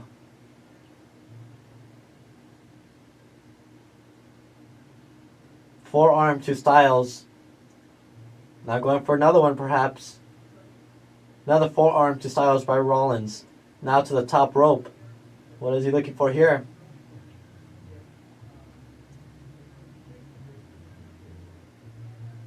Wow. Now wait a minute, Styles counters.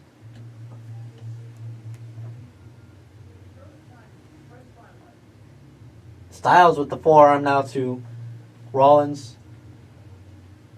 Oh, and a huge enziguri to the side of AJ's head.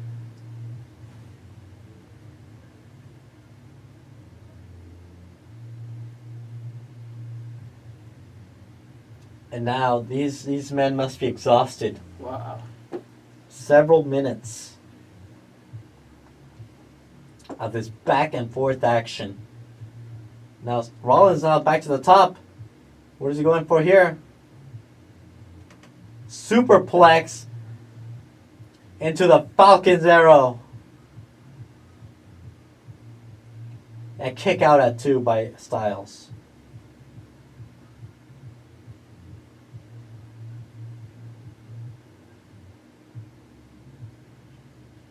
Rollins going for another suicide dive, countered by Orton. Now Orton going for that DDT on the outside. And Reigns stops it.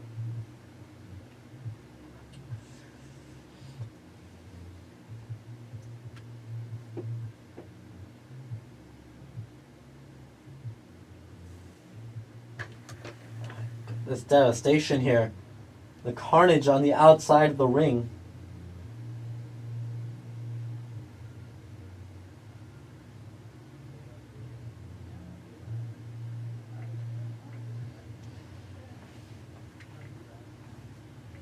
Now wait a minute. Are they looking for some teamwork here?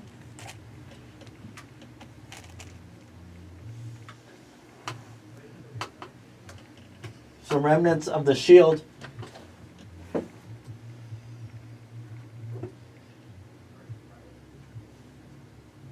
Reigns and Rollins looking to set up the Spanish announce table. Of course, they got to go after the Spanish announce table.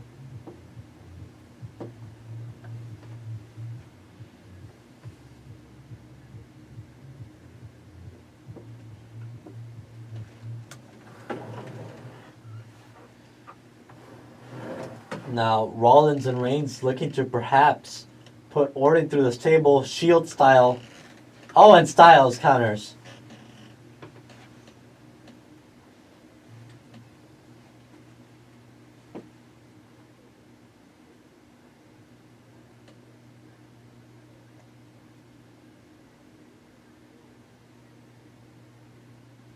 The phenomenal one, AJ Styles, in the center of the ring, now gloating for taking out 2 members of the Shield. And wait a minute, here comes Dean Ambrose going after Styles. Man.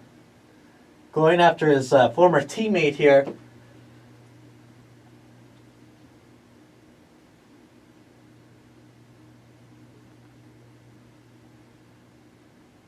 Referee's trying to stop this.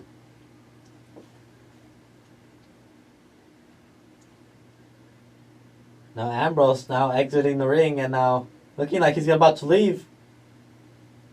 Oh wait, he's not done yet. Goes after Styles.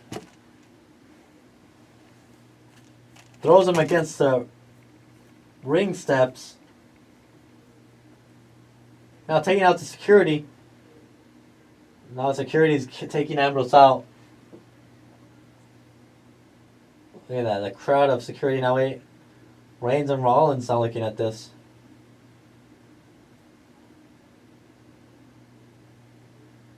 Now they're getting involved. The Shield reuniting here, ladies and gentlemen.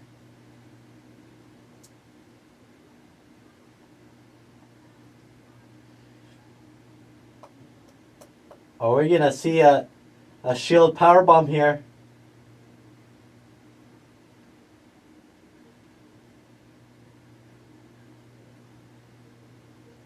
Now, bodies being thrown all over the place. And here it goes. The Shield to triple power bomb.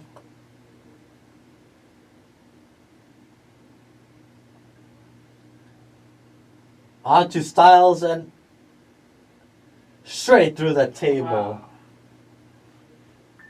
You have got to be kidding me. A Shield reunion here. Ambrose is not even a legal man in this match anymore. And Styles is about to be eliminated by Rollins. 1, 2, 3. Styles is eliminated.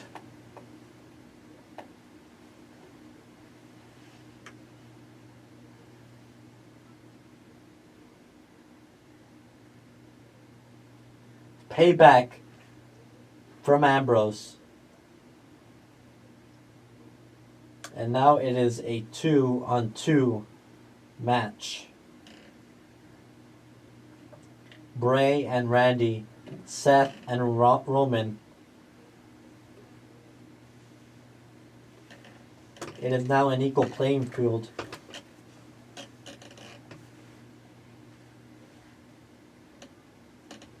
And now Wyatt smiling.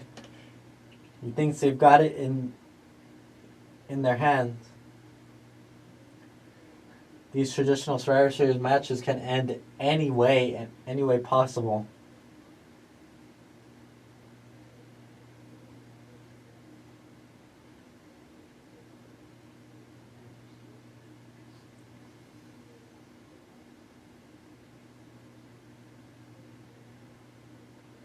And now Wyatt and Orton on each side of the ring.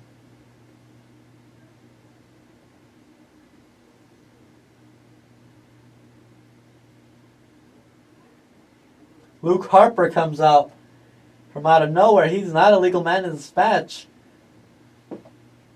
He was a member of the Wyatt family at this time.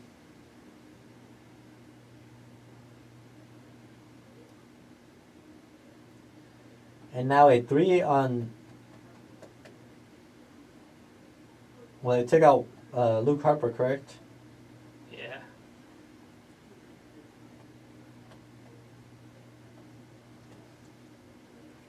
Absolute chaos between the two teams here.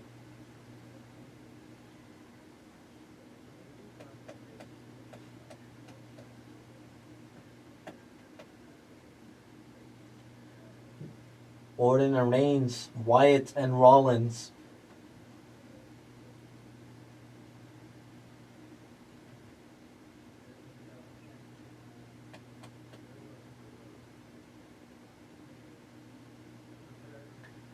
And now Rollins, sling blade onto Wyatt. Over the top rope dive onto Luke Harper. Rollins absolutely showing why he is the man.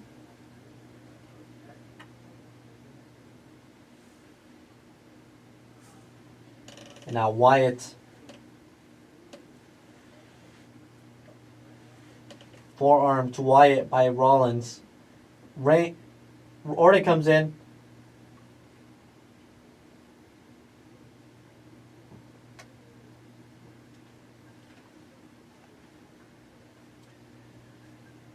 Rollins now gets rolled up. Super kick straight to the face of Wyatt.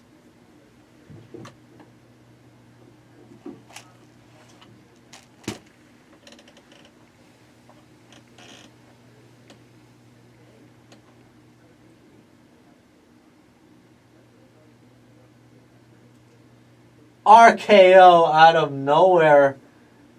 Wyatt going for the cover. 1, 2, 3. Rollins has been eliminated after a top rope RKO out of nowhere.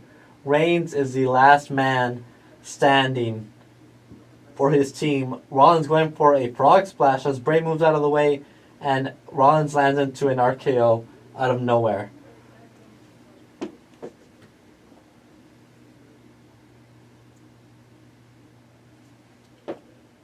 And now Roman Reigns here.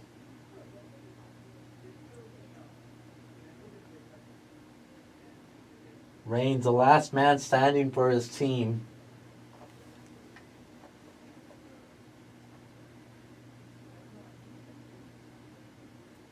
If anyone can do it, it's Reigns. But he is outnumbered by the Wyatt family here.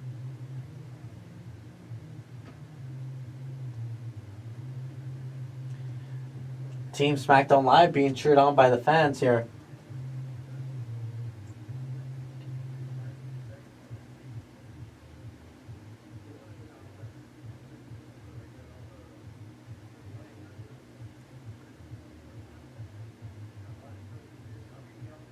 Now Reigns taking on Wyatt and Orton. He's fighting back with everything he has. Oh, a shot to the steps. How long do we have? About 3 minutes, okay. Oh, and throwing Orton against the steel steps. Here comes Wyatt. Oh, and throwing it right into the barricade as he tries to attack Reigns.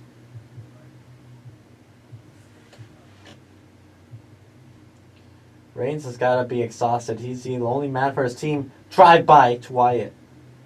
He's still fighting back. The resiliency of Reigns is unbelievable. Now, Luke Harper getting involved. Spear for Harper.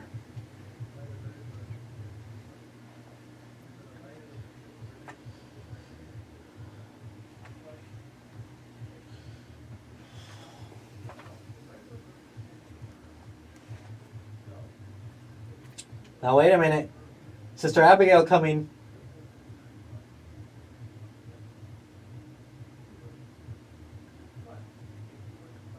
Superman punch. This could be it for Wyatt. If Reigns could somehow set up a spear to end this for Wyatt.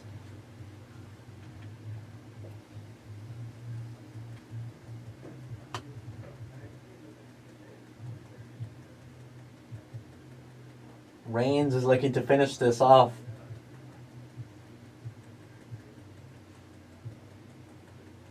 Going for a spear. Randy Orton pushes Wyatt out of the way and takes a spear. Wyatt, Sister Abigail onto Roman.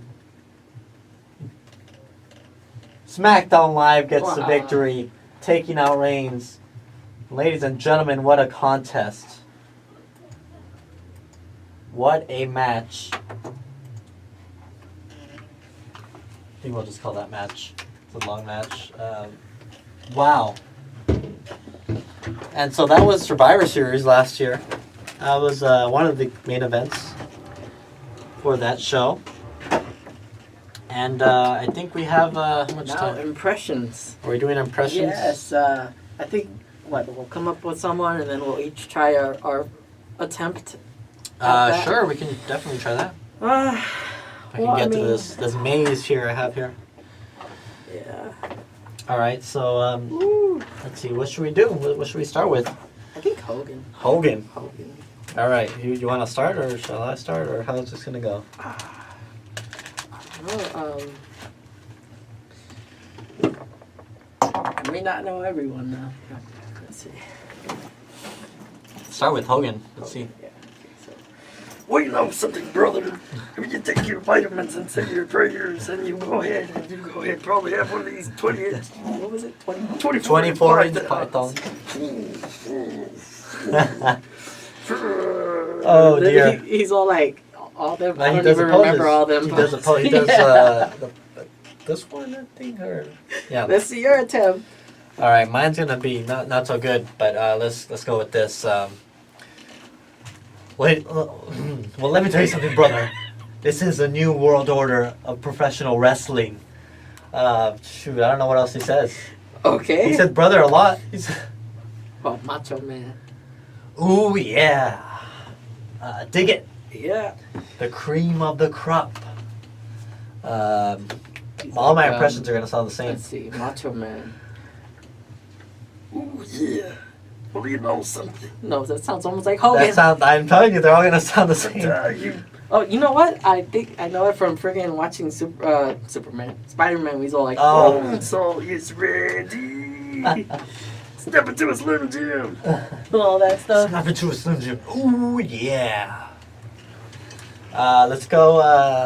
Oh my gosh, the Warrior would be quite the challenge. Warrior. Oh my. Good luck if we couldn't do Hogan. What does Warrior say? Oh my god. I Quite forgot. the rambles. He rambles a lot. We'll get back to that one. Let's go. All I remember is his snarl. No, that's Goldust. No, but he had something Yeah, I know. He too. had the always believe. He's all shaking the ropes. Shake the ropes. Oh my god. What did he say gave him his powers? Oh my. How can we forget? He says so much. It's hard to He's all follow. like something about The powers from above or whatever. The powers of above Powers of the ultimate warrior. will live forever. There we He's go. all That's a like good that. one. You got a good one. Ric Flair. Oh yeah. Well, that's more like just his wording of his promos, really. Woo! Some Yeah. woos. the kiss stealing, wheeling dealing, 16 times jet flying, son of a limousine riding, son of a gun, the nature boy, Ric Flair. I mean, when you talk about his, I mean, obviously, since this is a tiny room, you won't be able to see, but I mean, the strut. The strut, the Flair right strut, a famous strut. Who else can we get? Got a couple more here. Undertaker. Oh, let's see. Well, we know his famous catchphrase. Rest in peace. Yeah, I mean, Undertaker probably, wow, let's see. Paul Bearer. There we go. Been here, and he's not longer here because at WrestleMania, my opponent will rest in peace. Who else? Is there anyone with a distinct voice? Oh my gosh, I wouldn't even know how to do Dusty Rhodes. Like, Let me tell you something, baby. There we go. The American Dream, Dusty Rhodes, went through hard times. He wined and dined with kings and queens and slept in alleys and ate pork and beans. oh yeah. That one's probably the most intense. Razor. Hey yo. I think he was all, what was that comment? I remember one time he had a match, and I think he was champion at the time, and he was all like saying something like, you know what, man?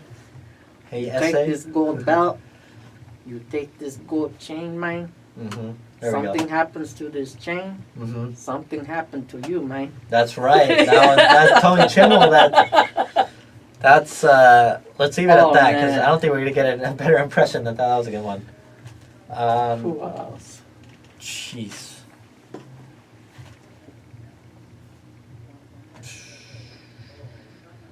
I mean, it's hard, really, these days because there's not really anyone with a distinct voice, you know.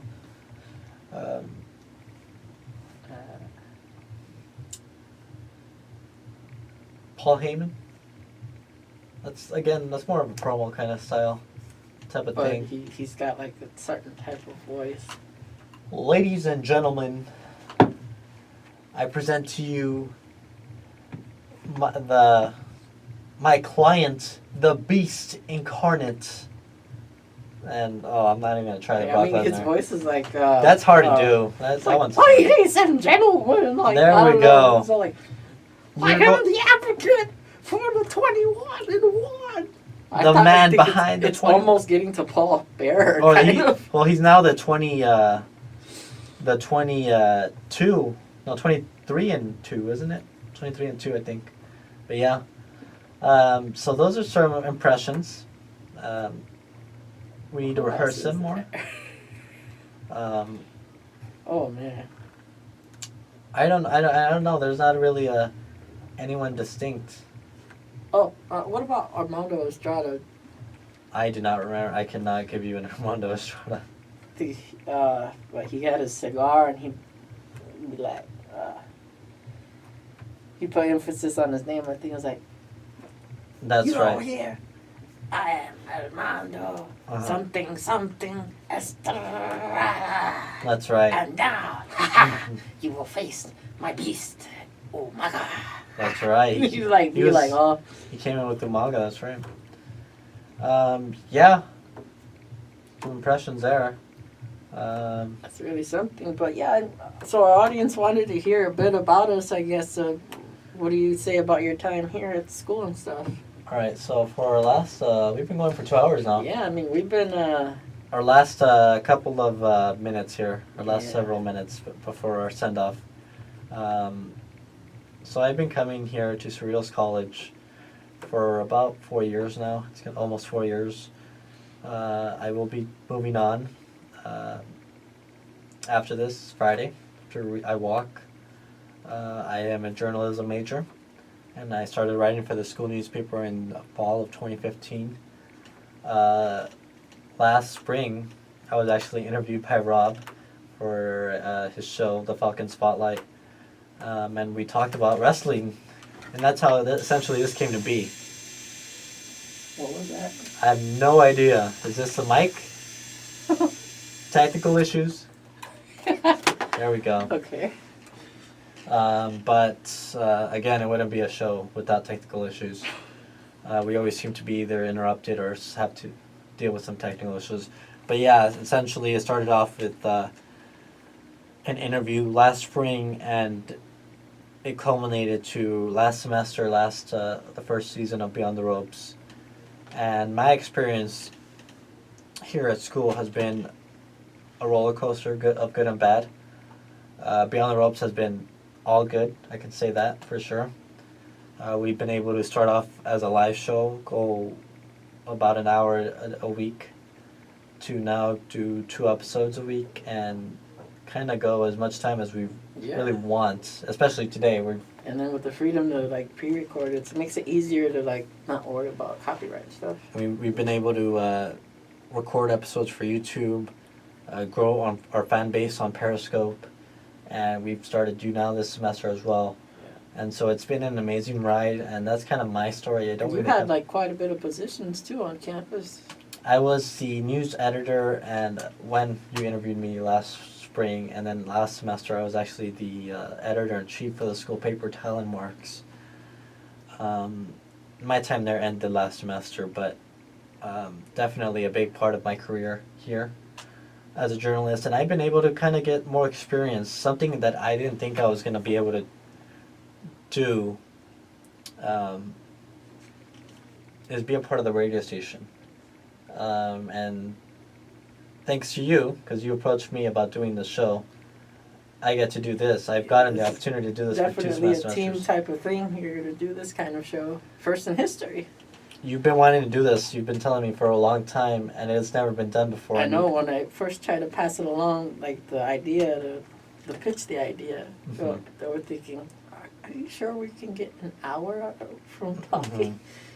And you brought me along. You pitched me to Casey, who is the advisor of the program, one of the advisors, and we had our audition. It was about 30 minutes, correct? Where we talked about the moves and wrestling lingo, and it was actually in that studio over there, a studio that I don't think we ever recorded in at our shows, right? What? That one? We never recorded. Did we record we one? Did. We recorded had one where the angle was a little That's right, we had one. Yeah, there's this device there, the recording device, one of the old school kind. So we recorded in every studio then. Every studio and the office. And an office that's not even a full and office. Like a gecko appeared. A lizard appeared. We had to wait for it to leave. But we recorded in the live studio for most of last season. Yep. And for pretty much this season, we've recorded in here. For the most part, with the exception of over there, that makeshift office. But no roof, no ceiling or whatever on it. Absolutely. We've had the opportunity to grow as a brand. We started with the highlight reel segments. We moved on to recaps and kind of dealing with more conversational pieces. And then more people get to see us and interactive. We've been able to interact with fans from all over the world. From Russia to New Zealand to the Netherlands to London to New Jersey to Canada to Spain to Turkey to Australia. I mean, I'm sure there are several more that I've missed, but I really appreciate it because it's given me the opportunity to grow as a journalist, but more importantly, grow as a person, be more expressive of myself here on the radio station, and this is perhaps something I would definitely like to explore in the future. I mean, doing a podcast of some sorts, continuing on with broadcast journalism and broadcast radio. So that's kind of my story with Cerritos College, and it's been an amazing ride, and I'm very happy with the outcome of Beyond the Ropes. I'm really proud of this show, and this is something that I look forward to sharing for many, many years. Yeah, I mean, you guys wanted to know a bit about us and stuff, and you know, that was definitely one of the ones today in today's episode you guys wanted to know. Have anything to say about yourself? Your thoughts on the show? Your time here? Well, yeah, I remember the first time I pitched it was like a whole year ago, and then like that I was busy, I think, at the time. No, I was just at least pitching the idea in advance. Mm-hmm. And then... Well, you were doing 2 shows, correct, for your Falcon Spotlight, right? Yeah, I was doing interviews at the time, and then the national award thing happened with the NOAA Patriot, the Public Affairs, and these stories that they did for me about the best public affairs radio show in America. I wanted to do something different because I had interviewed people for the school, on the school, from the school, and outside the school, and people from a variety of different career fields, because I always thought that anywhere around the world someone could be listening, and it could be people that, you know, especially the youth, the high schoolers and stuff. Eventually they're going to run into the situation that everybody does, where eventually it's time to get into adulthood and start thinking of what kind of things you want to do in life, so to get people's stories out there and hear about people's careers and stuff. I just think that it would help them. And then I wanted to do something less serious and something different, just, you know, to attempt something new. And I figured wrestling would be the go-to thing. And then, but I think you wore like NWO shirt and other kind of wrestling attire in Telemarks before, no? In 2015? I did. Yeah. I think it was last semester I did. I don't know if I wore it before then. I didn't start wearing wrestling shirts to school until recently. I usually just wear them on weekends, but...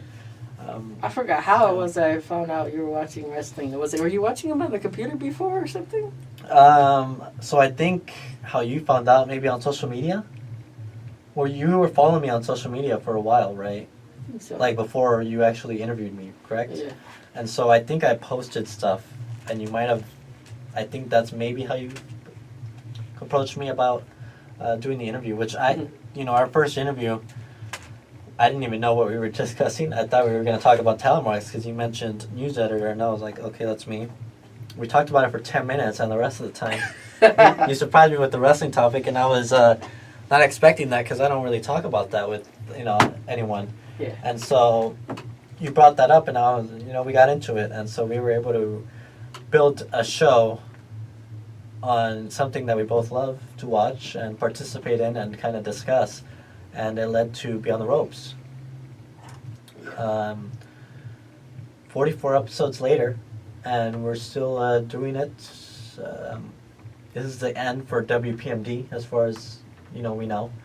I would not say this is the end forever, because there's always possibilities of... Yeah, I mean, we have the fan page. We have the fan page. It's possible to do uploads. We have YouTube. We always have YouTube. We always have Periscope. We always have SoundCloud. You have your SoundCloud. I have a SoundCloud as well that I just started. And so there's always possibility to continue the show at some point in time. Is it the same screen handle? Mine? Yeah. No, it's different. Mine's a different SoundCloud. Yeah, any last, I don't know, do we have anything else? Well, I think that we grew, especially as We far did. as the production-wise, how to conduct the recording of it. Mm-hmm.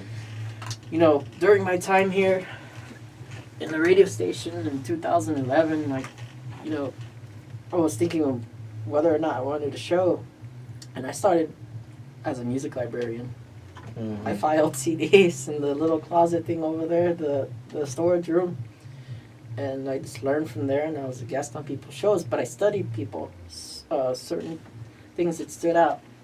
Mm-hmm. You know, I mentioned it before, but I always forget to mention the names and stuff, I guess, or I don't know, something that's left out. But Simon De La Cruz was one of the first students that I noticed. He did stuff to plan. Something happened.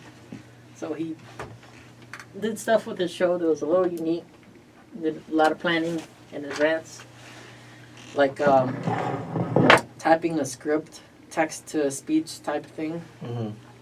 And he had a robot talk to him, and his show had a lot of creativity. It's he's on a spaceship, and his robot is talking him through like stuff. Like he's having a legit conversation with the robot as you're listening to it. It sounds awesome as you're hearing it on the radio. Mm-hmm. And I had a class that was like late, Mm-hmm. and I had this like 3-hour time gap, so I would sit here and I got to listen in on the show. So Mm-hmm. that was like a fun part of my semester that time, as I was trying to think about having a show. So Simon, I took from him the idea that it takes time even outside of the show to like really put in like planning and stuff. Right.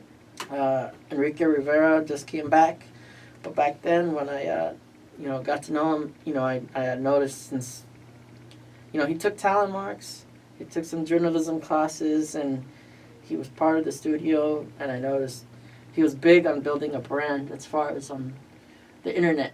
You needed to have consistency of having your stuff out there. His show has been called Ecstatic, Mm-hmm. and Ecstatic Radio has been around for years already, and he kept he was committed to WordPress. Ecstatic Radio is all over on WordPress and stuff, and he's got it everywhere, Facebook and stuff. So that was pretty cool. German Sanchez, he's one of the recycle technicians here. Mm-hmm. He had a show here as well a few years ago, and what I took from him of inspiration was he's the only student that I recall ever seeing. He's the only one that incorporated video. He was part of the live studio one where he would do it, Mm-hmm. and he had friends that would co-host with him in the conference room. So it was a big show, lots of people involved in that one. And they decided to connect a webcam to that computer, and they used some chat site though, and they would try to lean it like on a shelf or something and try to angle it to where it gets as many people as possible to fit in that room and the other room at once. And that's where I got the inspiration of, starting off with the phone, getting the camcorder, and then, now we end with having 3 video cameras throughout this year. We've had to face 3 video cameras. We've got a YouNow, Periscope, and Wow. we're filming for YouTube, and I just went live on Facebook. Yeah. So, for our farewell address, but that's a crazy story. Yeah, lots of inspiration from different people. We have a lot of talent here in the studio, and we just wanted to do something that's never been done before. Mm-hmm. I know that oftentimes I think people, when they've before they really got to know us on campus, they probably thought we're just like the quietest people. Yeah, absolutely. I had family members and friends that were surprised to hear that I had a radio show because I was so quiet. They didn't even know, and neither did I really. But it was because of you that it approached me. I was like, well, it's a good opportunity to do. And something that also kind of makes us original and unique, aside from kind of going live on, now 4, we have 4 different platforms, Cameras, yeah. is these tag team titles. Oh yeah. So something that's never really been, that I've heard. Never been done here. Never been done here, but props is, we have props. We have our tag team titles that have our name engraved in it with the microphone. So I don't know if you can see it. Yeah, You see it there. this is our physical memory of the show. The digital one is for all you to share. Yeah, absolutely. You get to see the episodes anytime now. Absolutely. Even after we graduate. Yeah. Which is really special, and these tag team titles are going to be with us for a very long time. Just like they say in NWO, for life. For life is exactly what's going to happen.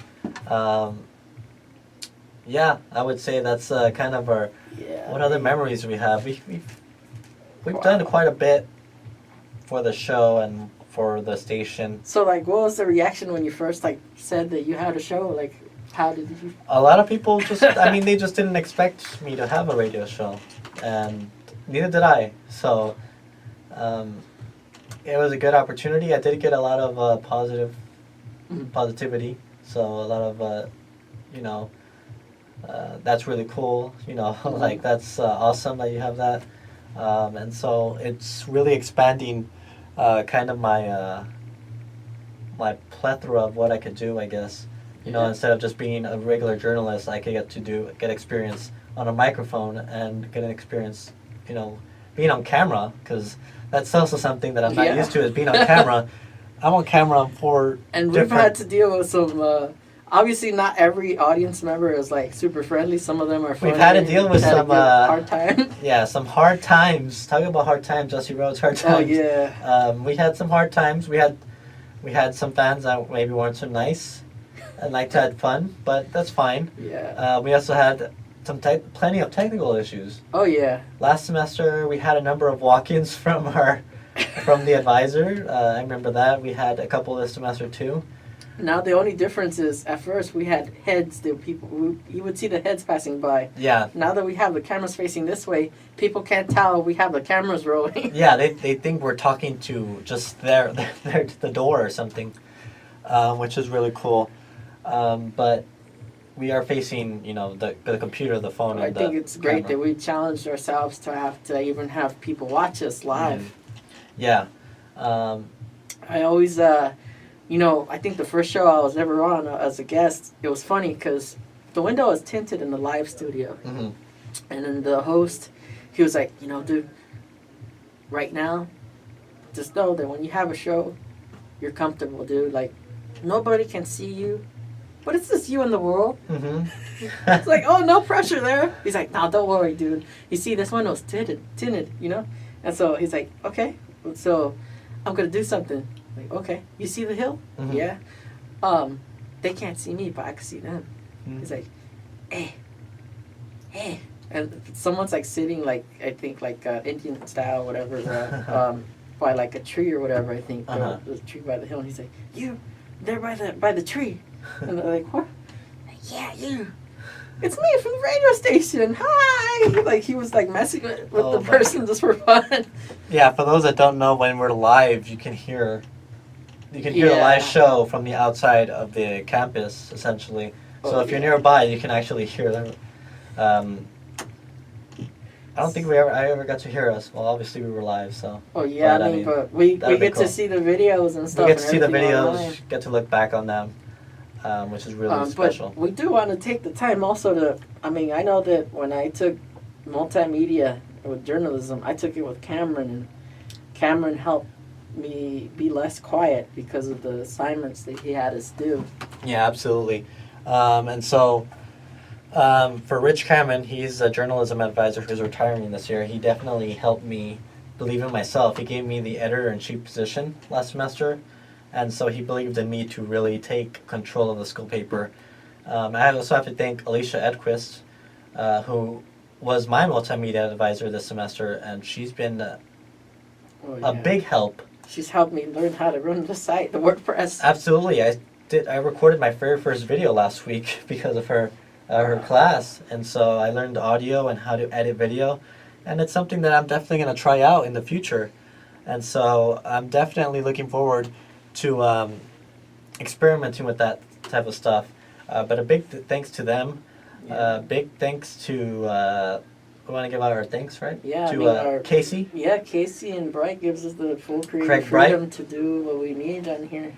They have essentially, when we auditioned, Casey just told me I need to be a little more lively, but essentially that was all I heard. I was never told, hey, you got to do this or you got to do that. I think it was just less reading, less reading, less. Like, as long as it doesn't sound like reading, something We gotta like that. we have to sound a little more us. Yeah. And essentially we got the freedom to do whatever we wanted, and so that's really cool that we got to do that. So thanks to Casey Pachowski and Craig Bright, the advisors of the WPMD station, for that.